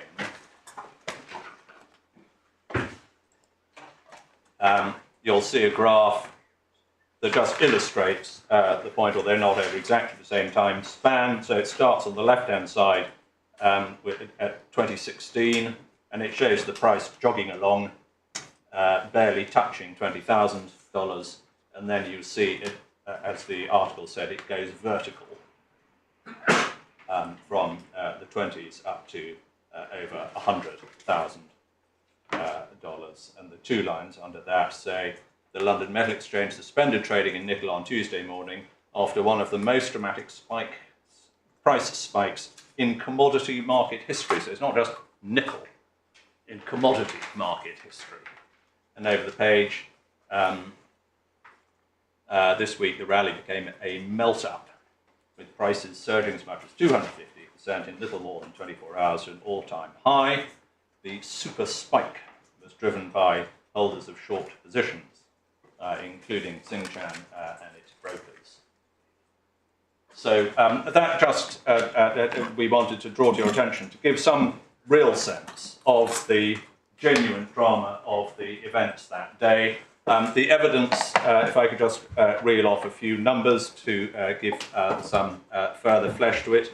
So that was just journalistic reporting, but the evidence shows that in the previous 10 years, before March 2022, the average daily price range for 3-month nickel had been 2.6%.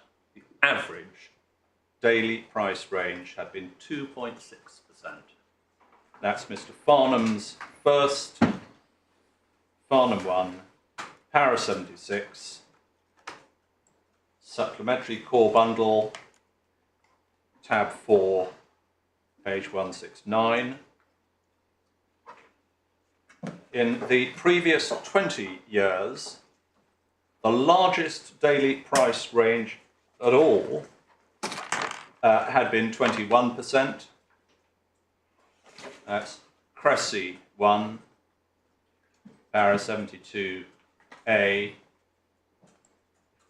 supplemental core bundle, tab 5, page 214.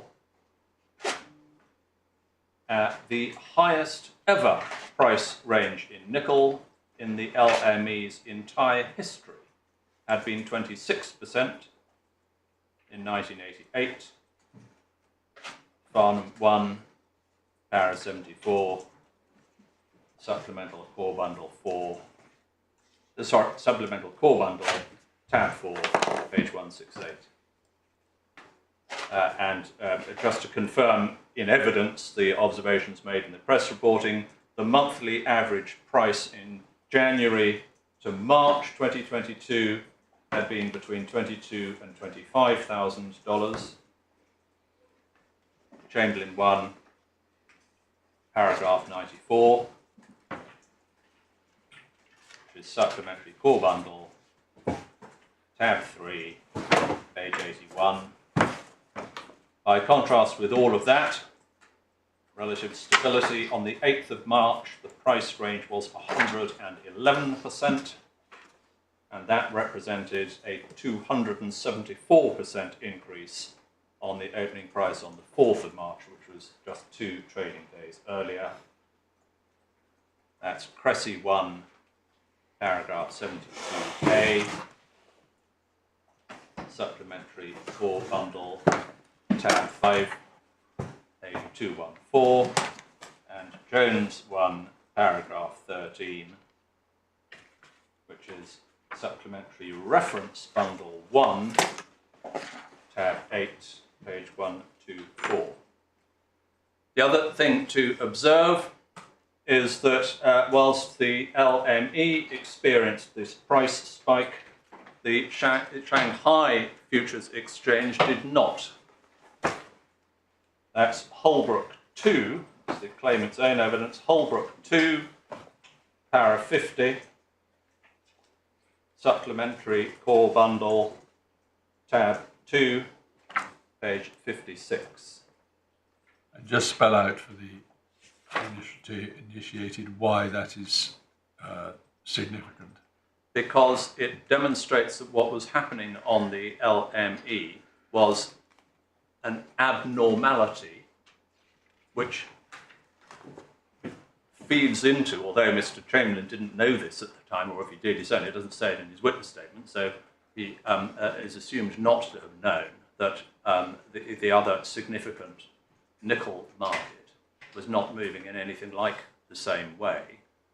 It lends further credibility to the assessment that he ultimately makes, is that there weren't any, what he describes as rational market forces driving the futures price on the LME. And the other point is that although there's been reference to the Russian invasion of Ukraine and risks of sanctions, other metals, which Russia is, of which Russia is a significant producer, were not moving in anything like, derivatives in other metals are not moving in anything like the same ways. The evidence shows, again, this is Mr. Farnham's first statement, Farnham 1, para 74, supplementary core bundle, tab 4, 168. Aluminium moved 4.2%, zinc 3.7%, and copper 1.2%. So there was, in our submission, a very marked disparity, not only between what had ever happened to nickel in the previous generation, but also what was happening with nickel on another exchange and what was happening in relation to other metals. Seems odd that the two exchanges wouldn't march in step. Otherwise, people would buy nickel in Shanghai and sell it in London. And part of the answer to that, and we don't need to get into the detail, is that there are different grades of nickel. Part of the answer may be that some people are more attracted by the trading arrangements in London. One doesn't know. I mean, no doubt there are market considerations, but there may well have been an opportunity for, if that's arbitraging, then doing exactly that, yes. the last thing we just wanted to say by way of factual background is that the OW report that you've heard about reached the conclusion that the price movements in nickel over the 4th to 8th of March were, in its words, unprecedented for a major commodity in recent times. And that's Supplementary Core Bundle, tab 20, page 336. Right, that's all on that. The issues. Obviously, we're dealing with arguments of law, but we just wanted to sort of lay out the decisions that were taken over the course of the 8th of March, and to point out which are and which are not being challenged. There were, I think, a total of 5 relevant decisions. The first was a decision to suspend the price bands. The second was the assessment that the market was disorderly. The third was the decision to suspend the market. The fourth was the decision that it would be unacceptable to margin the Tuesday trades by reference to the Monday closing price. That has been called the margining decision. And the fifth is the cancellation decision. And if we just thought it would be helpful to start by running through those to see which have and have not been challenged and what the implications are for the analysis of the integrity of the successive decisions. First, then, there has never been a challenge to the lawfulness of the decision to suspend the price bands. What its relevance has, we'll get to, but there is no challenge to that decision, so the court proceeds on the basis that that decision was entirely proper. Second, Elliott are seeking to appeal against the divisional court's ruling on the lawfulness of the LME's decision that the market was disordered. So that's going to be the first thing I will look at in detail. We'll come to the assessment of disorder. But just to sort of understand what the parameters for the dispute are, I'll carry on. Thirdly, there has never been a challenge to, as we understand, or certainly no clear challenge to the lawfulness of the decision to suspend the market. So the court proceeds on the basis that the suspension decision was entirely proper.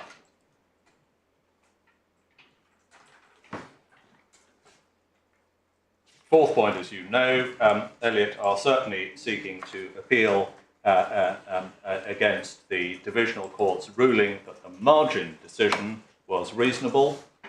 But the one thing we would just note, and this will come up on a number of points, the divisional court recognised that the margin decision was taken by LME Clear. That's paragraph 81 and paragraph 106. They make perfectly clear rulings on that, and Elliott hasn't appealed that. In the course of her oral submissions, my learned friend suggested to you that it was unrealistic to differentiate between the decision-making of LME and LME Clear. In our submission, that is not a point that is open. It is wrong because, plainly, LME and LME Clear are different corporate entities. They perform different regulatory functions, and they have different responsibilities in relation to those functions. So my friend is wrong to try blurring the separate decision-making in relation to margining and cancellation. But as I say, not only is she wrong with respect, it's not a point that is open to her, because, as I say, the divisional court decided and said clearly in paragraphs 81 and 106 that the margin decision was LME Clear's, as it was, and the cancellation decision was the LME's. So we just want to make sure that that point is held clearly in mind. Finally then, the fifth decision, clearly, Elliott are seeking to appeal against the Divisional Court's ruling on the lawfulness of the cancellation decision. They say the rejection of option 1B was irrational, but as we have heard, my learned friend is not seeking to run any argument, although there certainly were suggestions of it in the evidence in the court below, but it is now apparent that my learned friend is not seeking to run any argument that the rejection of 1A was irrational. So the court proceeds on the basis that the implications of margining the Tuesday trade, or margining the market, including the Tuesday trades, by reference to the Tuesday prices, would have led to a death spiral, as one of the witnesses puts it. It would, at the time, it was thought it would lead to 5 member defaults. An ex post facto examination shows that it would have been worse than that. It would, in fact, have triggered 7 member defaults. The cascade of the default waterfall would have then sucked more liquidity from the market and would in turn have led to a further 5 defaults. There had never been a default in LME Clear's history. I think there had been 1 in the LME's history. We are not aware of any commodity exchange that endured multiple defaults. So clearly the decisions, when we are coming to look at rationality and so on, in our submission it is absolutely right to accept as a hard established point that option 1A would have led to a pro-cyclical feedback loop, that's the one. Death spiral is much easier to remember. So that is just a sort of a run through of the decisions that are out there. So the first challenge is to the decision that the market was disorderly, and top line is that our submission is that that there is absolutely no proper basis for challenging in this court the ruling of the Divisional Court on the lawfulness of the LME's assessment that the market had become disorderly. On this point, just starting with the applicable test, in our submission, the court below applied the correct legal test by recognising 3 key points. First, that there is no fixed definition of orderly or disorderly. That's, we've already mentioned, Divisional Court judgment, paragraphs 109 to 122. Secondly, that the LME is a specialist decision maker. And thirdly, that the issue is both complex and technical, not legal. And that's the Divisional Court judgment, paragraphs 123 to 132.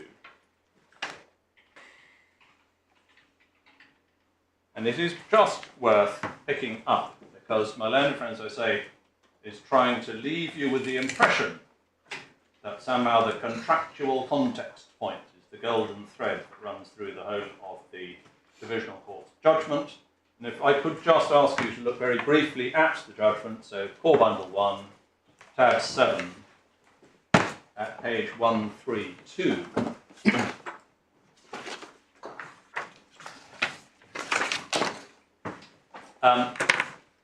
You'll recall the structure of this. So starting at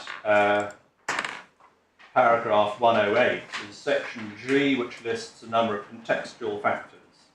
We've looked at orderliness not being a defined term, specialist decision makers, urgency we'll come to in a moment.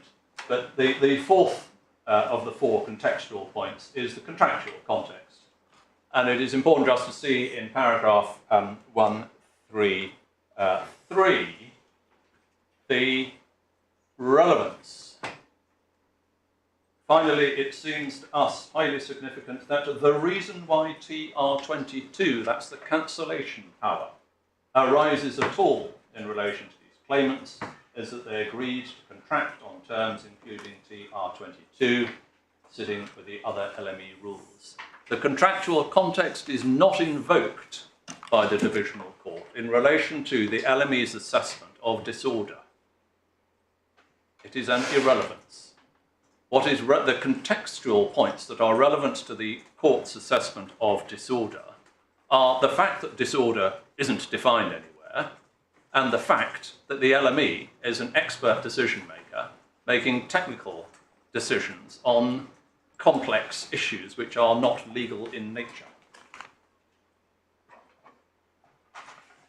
So to what is the point made in paragraph 133 highly significant?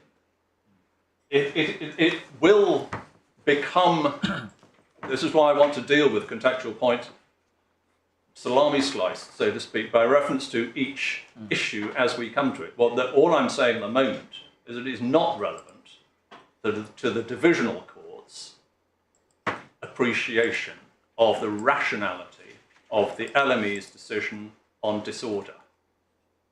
And that then plays onto essentially the basis upon which Malone Friend is seeking to challenge the assessment by the divisional court of the reasonableness of the LME's decision on disorder. Because with respect, she can't invoke and hasn't pointed to anything in the judgment that indicates that the contextual, the contractual context had any significance to the divisional court's appreciation of the LME, the integrity of the LME's decision on disorder. So it wasn't either, I think, any part of Mr. Chamberlain's thinking that, well, they'd agreed to TR22. no, absolutely. No. Indeed. So where we get is that we submit that the divisional court takes into account relevant considerations, it applies the correct legal test, and this court should, with respect, reach the view that it was the divisional court was not wrong. The other point I just want to emphasise in relation to the divisional court's approach is that it was faced with competing evidence from Mr. Dodsworth as to how you set about assessing disorder. Mr. Dodsworth came up with his own formulation. I won't take you back to it, but you will see that the divisional court dismissed his evidence in paragraphs 114 to 116, and Malone and Friend has not sought to persuade you that the divisional court was wrong to do so. In our submission, it's perfectly obvious that the divisional court was right to discount Mr. Dodsworth's competing evidence about how you set about assessing disorder. Just to list them without going through the detail, but you get this from paragraphs, as they say, 114 to 116 of the divisional court's judgment. They discounted his evidence because he had, with the greatest respect to him, no experience of assessing disorder. He identified no source for his competing test. His approach was flatly inconsistent with the IOSCO and NASDAQ guidance which we've looked at. He didn't deal with that guidance at all or explain why he took a different view. And those are, in our submission, findings of the divisional court which are inherently robust. There's absolutely no basis for this court to revisit any of that. So the significance of that, apart from the fact that obviously Malone and Friend cannot seek to rely on Mr. Dodsworth's approach to assessing disorder, is that we then proceed to the divisional court's approach to the LME's test for deciding whether or not the market is disorderly. And it was the corollary of dismissing Mr. Dodsworth's approach that the divisional court accepted the LME's criteria for assessing disorder by reference to the two factors that Mr. Chamberlain identifies, as I said in response to my Lord Justice Mayles a moment ago, it's Chamberlain 1, paragraph 139, is perhaps, I don't ask you if you've been taken to it a couple of times, but just so that you have it in your note, it's Chamberlain 1, para 139, which is Supplementary Core Bundle, tab 3 at page 92, and again in Chamberlain 2, paragraph 30, which is in Supplementary Core Bundle, tab 6, page 226. And the two factors he took into account were that he took into account the extreme price rise and, in a sense using NASDAQ's expression, no news. There was no macroeconomic or geopolitical news that could have caused a comparable rise in the value of the underlying commodity. So those are the, I'm going to come on in my, I hope to try and keep structure to the submission. I'm just addressing you on the test that the LME applied. I'll come to the application of the test in a moment. So if you're about to ask me about the price of the commodity, I will come to that, but I just want to develop the argument in stages. At the moment, I'm just addressing you on the acceptance by the divisional court of the rationality of the approach of the LME to assessing disorder. And in our submission, the divisional court was entirely justified in accepting the two criteria, the two factors that Mr. Chamberlain took into account as being an appropriate test. He does take those two factors into account in paragraph 139, but for my part, I can't see where in that paragraph he says anything about the relationship with the physical price being a criterion. Well, that, in a sense, is the point, and that's the point of the answer. Malone Friend, actually, we were going to take you to it, but Malone Friend took you to that answer, to the request for further information, because the request for further information was based on a misunderstanding. In fact, I have now done exactly what I said I wasn't going to do, which is to talk about the application of the test. But I'll answer your question. Well, I was only asking a question about paragraph 139, because you've mentioned that twice now. So, he doesn't talk about looking at a commodity price, a current commodity price. What he talks about is the absence of any news that would be even capable of explaining a shift in the value of the commodity that reflected the 3-month nickel price that he was seeing. I mean, to put it in incredibly kind of lay terms, a 3-month nickel contract, in a sense, is a sort of a bet or a prediction as to what the commodity price is going to be in 3 months' time. Right. If the 3-month nickel price cannot possibly be a genuine estimate of anybody's idea of what the commodity price is going to be in 3 months' time, then the market is disorderly. That's the approach that he was taking. So in order to reach that view, he doesn't look at a commodity price today, because that's not the question that's being addressed. The question is this 3-month nickel price, this sort of prediction price, or the price that you would pay now for nickel in 3 months' time, does that have any, in his words, market truth? What would, I suppose, be theoretically relevant, though I'm not sure how much you could judge from it, suppose there had been a recent steep rise in physical price, it would be rational to predict that increase would, that curve would increase, and you obviously then have to make a judgment by how much. Absolutely.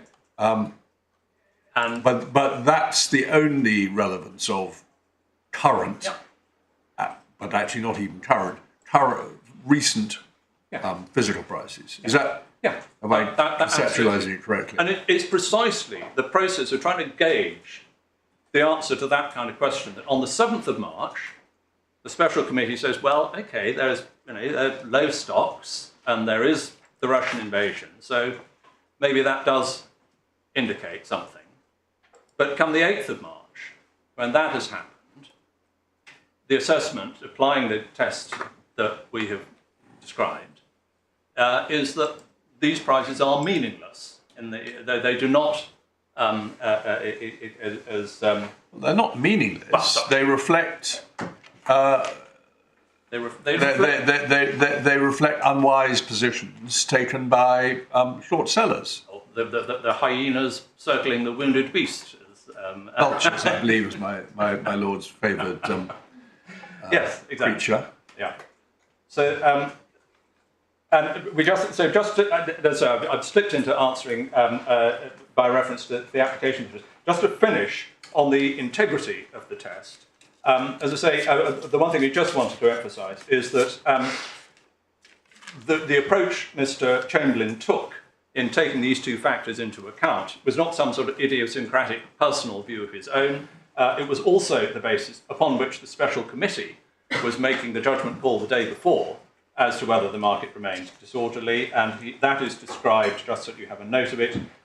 The discussions then are described in Mr. Chamberlain's first witness statement, Chamberlain 1, paragraph 114, supplementary core bundle, tab 3, page 86, and it was also the basis upon which the call on the 8th of March at 9 o'clock discussed the issue again, not just Mr. Chamberlain in a sort of silo of his own taking this approach. So the 9 o'clock call is described in Chamberlain 1, paragraph 210, supplementary core bundle, tab 3, page 113. And the third point we just wanted to emphasise under this heading as to the rational integrity of the approach that Mr. Chamberlain took is that this kind of consideration was not just rational, it was known to the market as being part of the LME's decision making. There's an LME discussion paper, I don't have time to go to it, but there's an LME discussion paper and the relevant page is so supplemental reference bundle 2, tab 24, page 473. So what does the LME discussion paper do? It essentially it's a sort of conversation with the market as to what its role is and how it performs its role. So it puts out a consultation paper, it receives comments on the consultation, and then it produces. Well, I mean, you said you don't want to take us to it. I'm not particularly keen to be taken to it, but I haven't at the moment seen what. Unless are you saying that there is a discussion along the lines of what would you do if there was a sudden and unexplained price spike? And what kind of powers would we use? Is that if there was that kind of discussion, that would be quite interesting. It is a much more philosophical point that the function of the LME is partly to serve the market, and an important part of that is what's called price convergence, which is a rational connection between the derivatives price and the commodity price.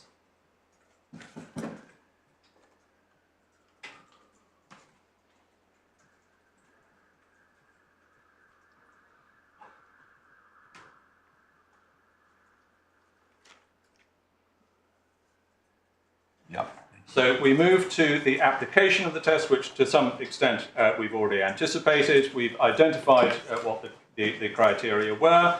We've identified that the divisional court accepted that as a reasonable basis upon which the LME could take its decision.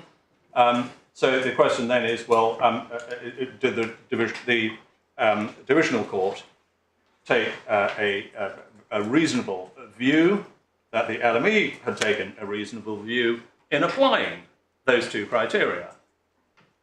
Is there extreme price rises on the 8th of March? Self-evident, massive, unheard of once in a generation.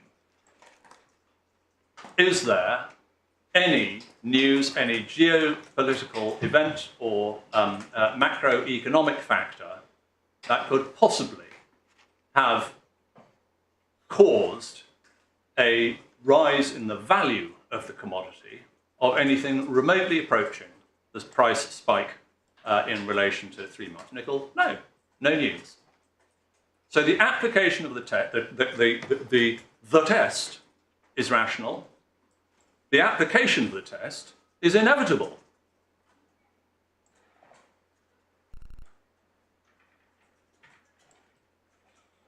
And with respect, I mean, essentially for the reasons we've already explored, my learned friend said, well, Mr. Chamberlain hasn't given any evidence that he looked at sort of the current commodity price. And that, with respect, I hope for the reasons we've explained, you understand is indeed, he doesn't say in his evidence that he did do that, but that wasn't what he was talking about or thinking about. If the application of the test is inevitable, does that mean you would say that any other conclusion would itself be irrational? I don't know if I need to say that, but given that the test itself was considered to be reasonable, applying, and if that is the test that is being applied, it can only lead to one rational conclusion, yes. This is on the question of disorderliness. Just on disorder. Yeah, we've got to build up the decision-making in stages. And I agree you don't need it, but it's part of the background. Yeah, absolutely. If they're applying the right test, then there is only one possible answer. And if they don't find it disorderly, I suppose that could be challenged. Almost certainly. And the other point, it's a tail-end point. My learned friend's observation that Mr. Chamberlain didn't look at the commodity price on, or doesn't say that he looked at the commodity price on that day, with respect, it's a completely barren point. Because Elliott has never suggested that the value of the commodity did shoot up to match the 3-month nickel price. So the complaint that is made, and this is not untypical of the complaints that Elliott has made, it is complaining that Mr. Chamberlain didn't look for something that wasn't there. As I say, the position we reach is that the divisional court reached an entirely reasonable conclusion, and indeed, in a sense, the LME reached a conclusion which it was sort of driven to by the rational criteria it applied.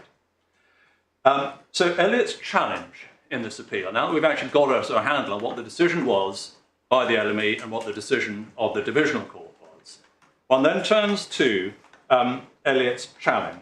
And this is actually ground 5 of its appeal, the Tameside challenge. It says that Mr. Chamberlain, or the LME, should have investigated the causes of the price moves on the 8th of March before reaching a view on disorder. Second, they say that Mr. Chamberlain, as the decision maker, failed to investigate the fact that the price bands had been suspended. They say in their skeleton that the LME failed to identify a point in time at which the market became disorderly. I don't think that was something my learned friend developed orally, but I will just answer it very briefly when we get there. And the final point under this heading, my learned friend made submissions to you on the basis of an attempt to rely on the kill switch procedure, and she suggested that Mr. Chamberlain didn't operate that and didn't apply the test it lays down.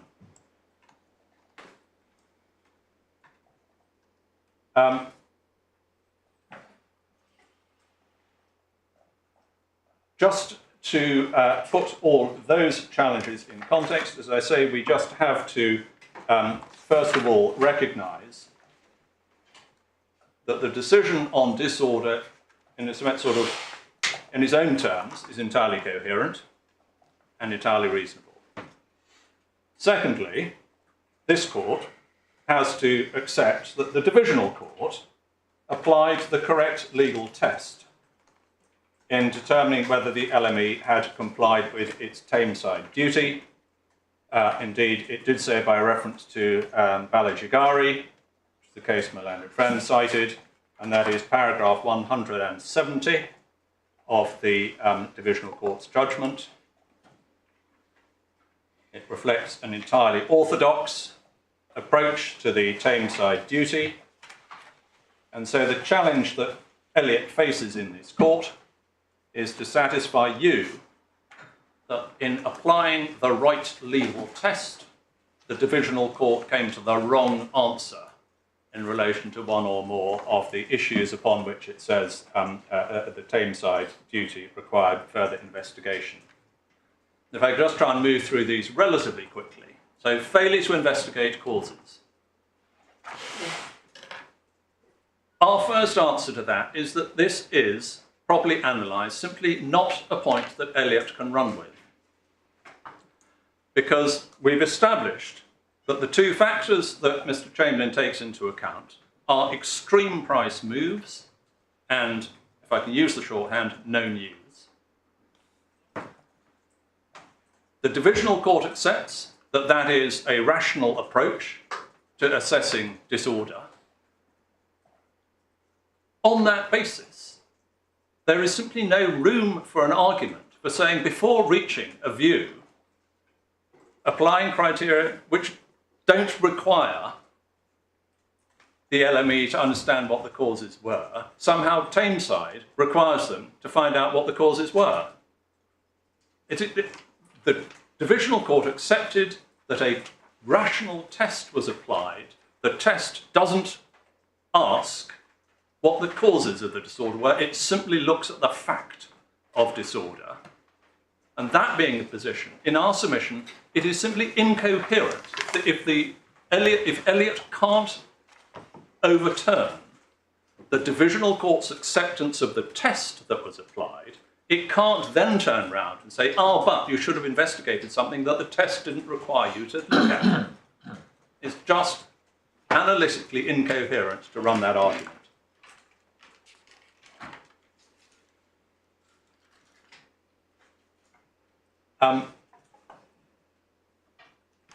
Within this line of argument, a number of subsidiary points were made by my learned friend. If I could just answer them very briefly. It was suggested, certainly in the skeleton, although not developed orally, that it was somehow incoherent to have reached the view that the market was orderly on the 7th, but not on the 8th. Our answer to that is, they were different days, they were different conditions. The evidence is perfectly clear about the differences between the conditions of the 2 days. And as it happens, if one looks at the evidence of the decision that the market was orderly on the 7th, it was a sort of by a hair's breadth. There is, if I just invite in due course you to look at Farnham 1, para 91,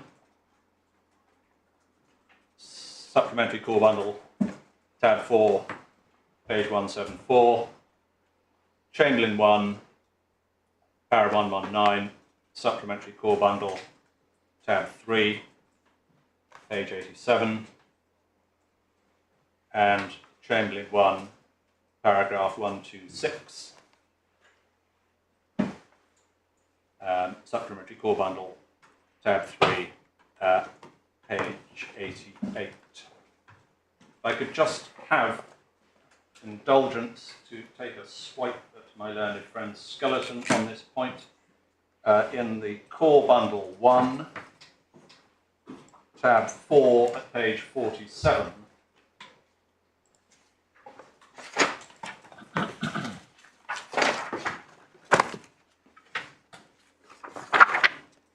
paragraph 73 at the bottom of the page, opening the market as usual at 1 o'clock on the 8th of March was a sign of confidence that it remained orderly and able to cope with any price movements. With the greatest respect, there is no basis for either of those two assertions. On the basis of the evidential material I've just given you the reading list for, there certainly wasn't confidence that the market was orderly. People were kind of holding their breath. And there is absolutely no basis for asserting that anyone thought that the market would be able to cope with any price movements.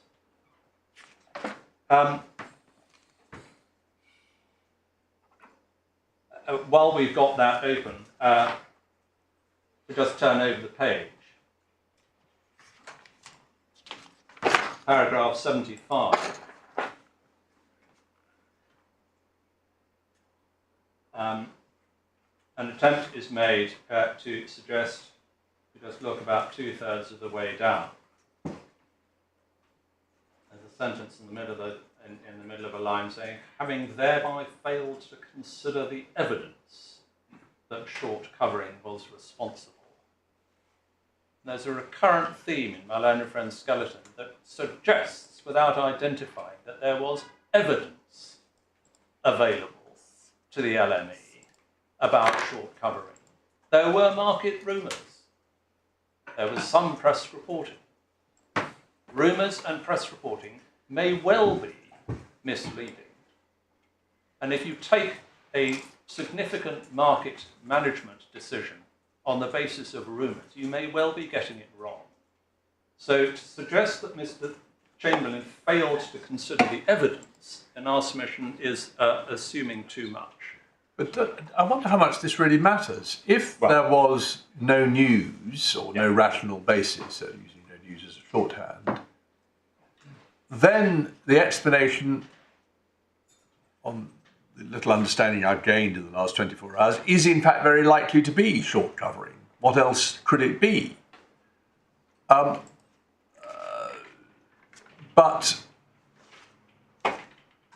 you would say, as I understand it, so what? Exactly. The important point is it is disorderly, and you're just wasting time trying to work out who has big short positions and why they've taken them. The fact is, or whether there is some other third explanation which nobody so far suggested. So what? Exactly. Is that I'm not necessarily buying that argument, but I'm just trying to see it doesn't really matter, does it, on your analysis? On our analysis, it's a big so what. The other point I just wanted to capture here, without spending too long on it, is the urgency. To suggest that further investigations should have been conducted implies or assumes that there was the time available in which to do that. And in our submission, there wasn't. And in a sense, as a secondary point, the question whether there was or wasn't enough time was another matter for the decision maker themselves to decide on an informed basis. There isn't a sort of right or wrong answer as to how urgent something is. It's a matter of regulatory judgment. The divisional court, as it happens, in paragraphs 127 to 132 of the divisional court judgment, they submit, in our submission, they accepted rightly that the question whether there is any urgency is a matter for the regulator, and in any event, the divisional court said it itself considered that the situation did require urgent action. That, in our submission, then obviously impacts on the ability of the LME to conduct any meaningful investigations, not knowing what it was looking for, not knowing how long it would take. And what we do know is that the OW report, suggesting they should have commissioned the report and waited for the answer, but just as an illustration, the OW report took 6 months. My learned friend suggests in her skeleton, paragraph 81, I don't ask you to go to it, that the LME would have found out the complete picture in a short time. But if you follow the footnote through, that is in fact a reference to Mr. Chamberlain's evidence, where he says that after 3 days, they had got the complete picture from Singh. We now know that it wasn't just Singh's position that was driving the market, and 3 days is not a short time when you're talking about the kind of events in consideration here. And the other point, which again is made in the OW report, which is that a major contributor to the problem was the OTC positions, which obviously weren't visible to the LME, and the OW report mentions that the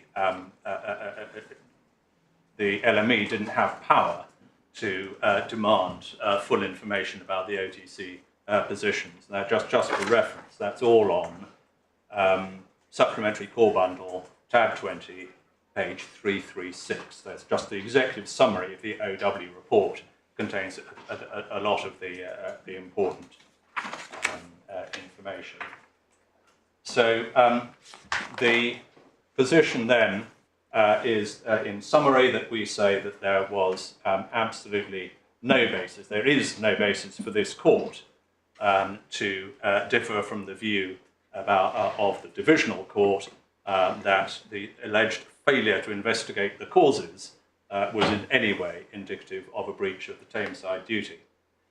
Moving on, failure to investigate the suspension of the price bands is the second point. The price band, just the factual position, is that the price bands were suspended at about 4:49 in the morning on the 8th of March, and it is a fact that Mr. Chamberlain didn't know about it at the time. Elliott's argument on that basis is that it was incumbent on Mr. Chamberlain, they say, to investigate the position with regard to the LME's suspension of its own price bands and its causative role in respect of the price rises. The first answer is the same again as I gave in relation to the alleged failure to investigate causes. The divisional court accepted that it was rational for the LME to apply criteria in determining whether the market was disorderly, which didn't require any investigation of cause. So the first answer to this is, again, it's analytically incoherent to run this argument in the face of the divisional court's acceptance of the test that was applied by the LME.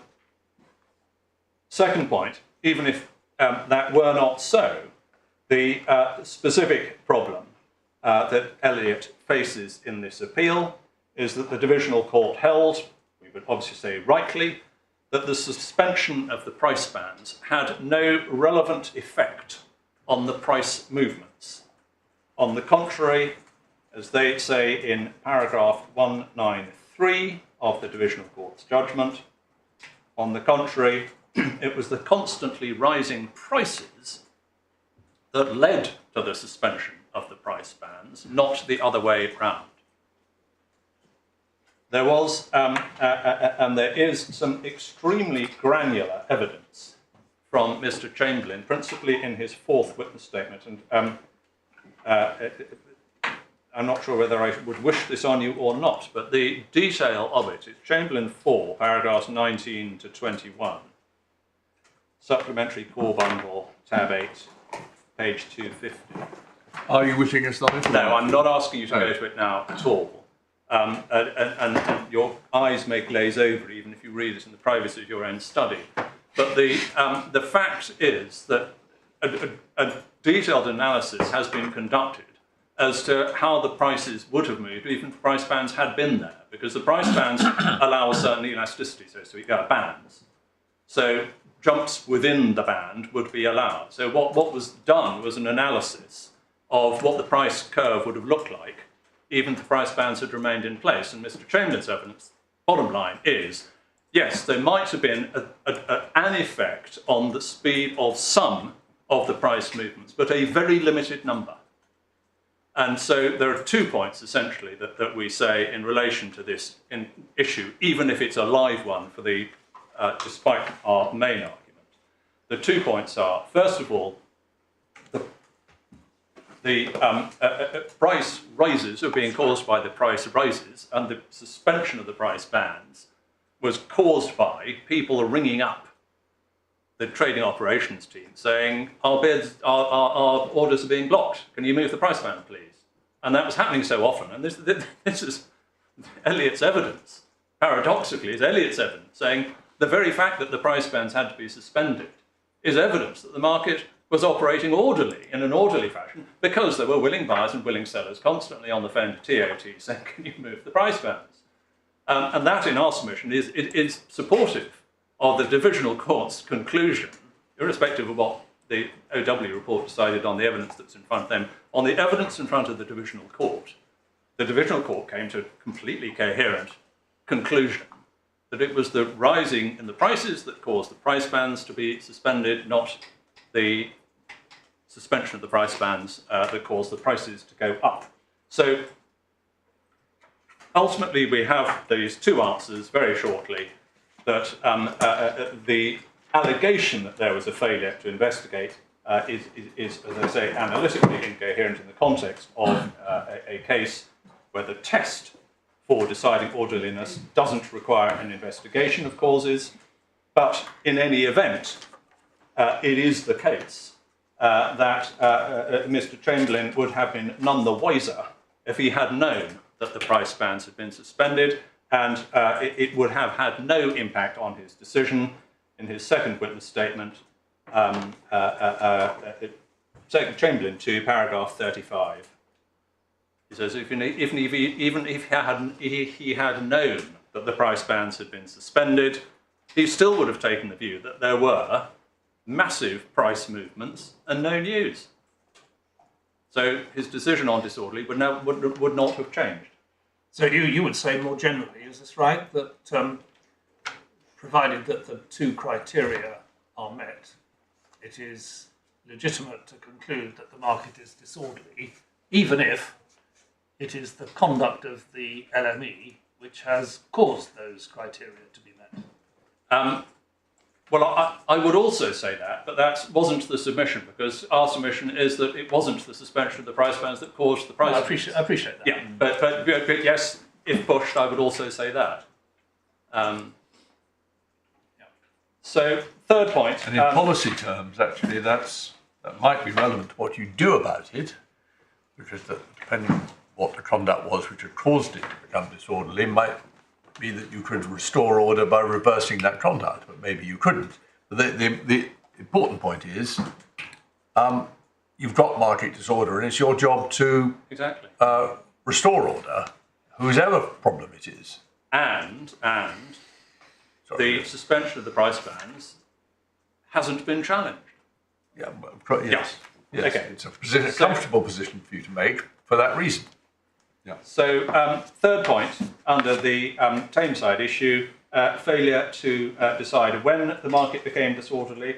I don't think my learned friend developed this orally, so we stand by what we say in our skeleton, which is essentially that this is not a challenge to the decision that the market was disorderly.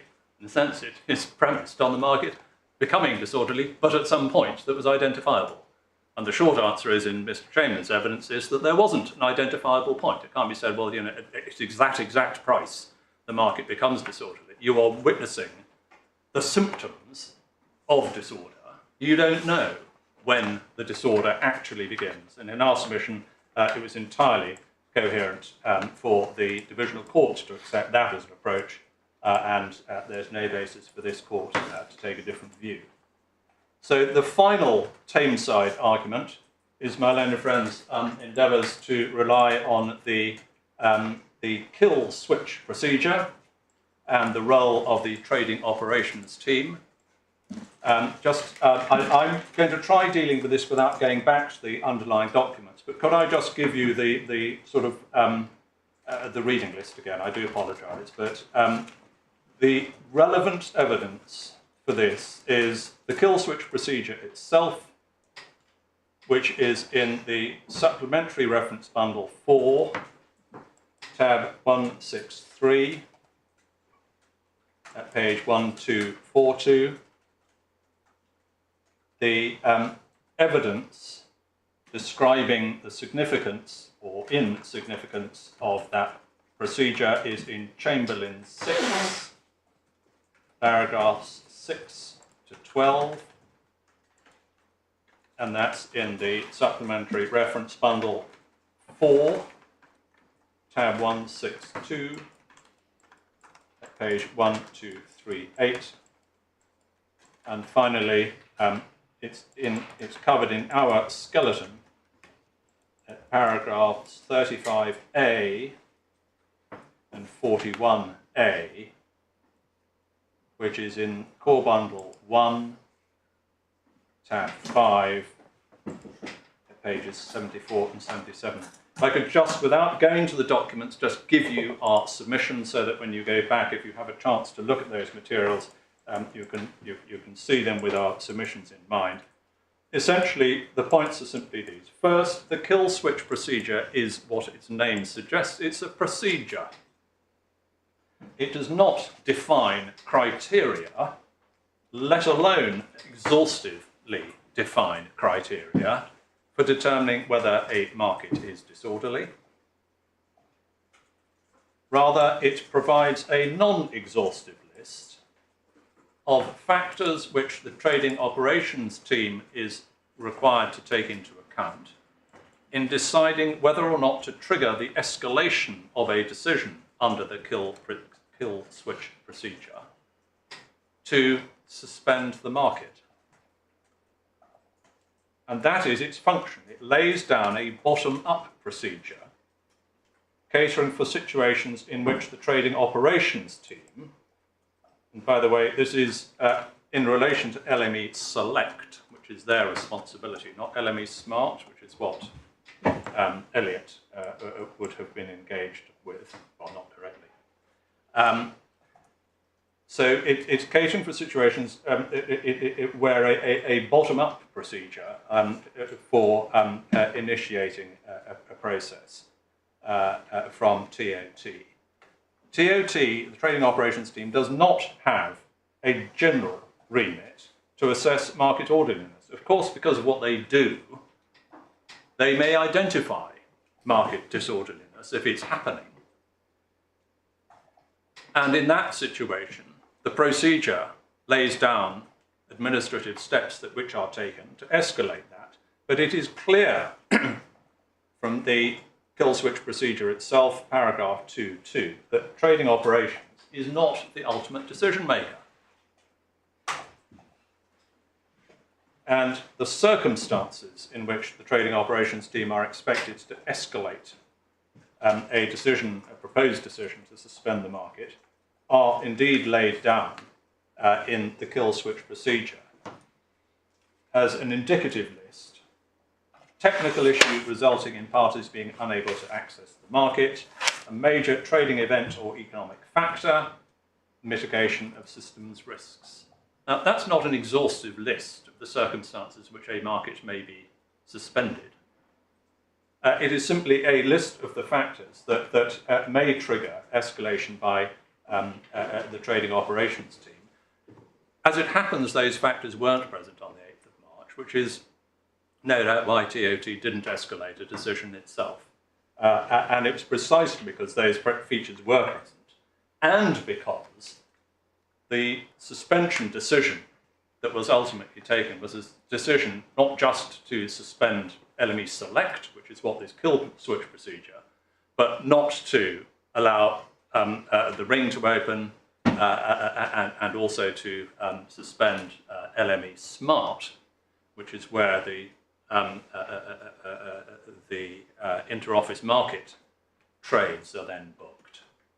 And it's precisely because the kill switch procedure is a sort of silo of its own, dealing with LME Select, and the decision that was taken in this case involved all markets. That, with the greatest respect, is a document which does not advance my learned friend's arguments at all. So, for those reasons, we submit that the divisional court's acceptance of the LME's decision on disorder was entirely correct and not something that you should set aside. One then starts following through the consequences of that. And the first is, well, if the market is disorderly, you suspend it. There's no basis, and I don't think my own friend is suggesting that there is any basis for suggesting that the suspension decision was anything other than an entirely rational decision. All of that we have got to without any reference to the contractual context.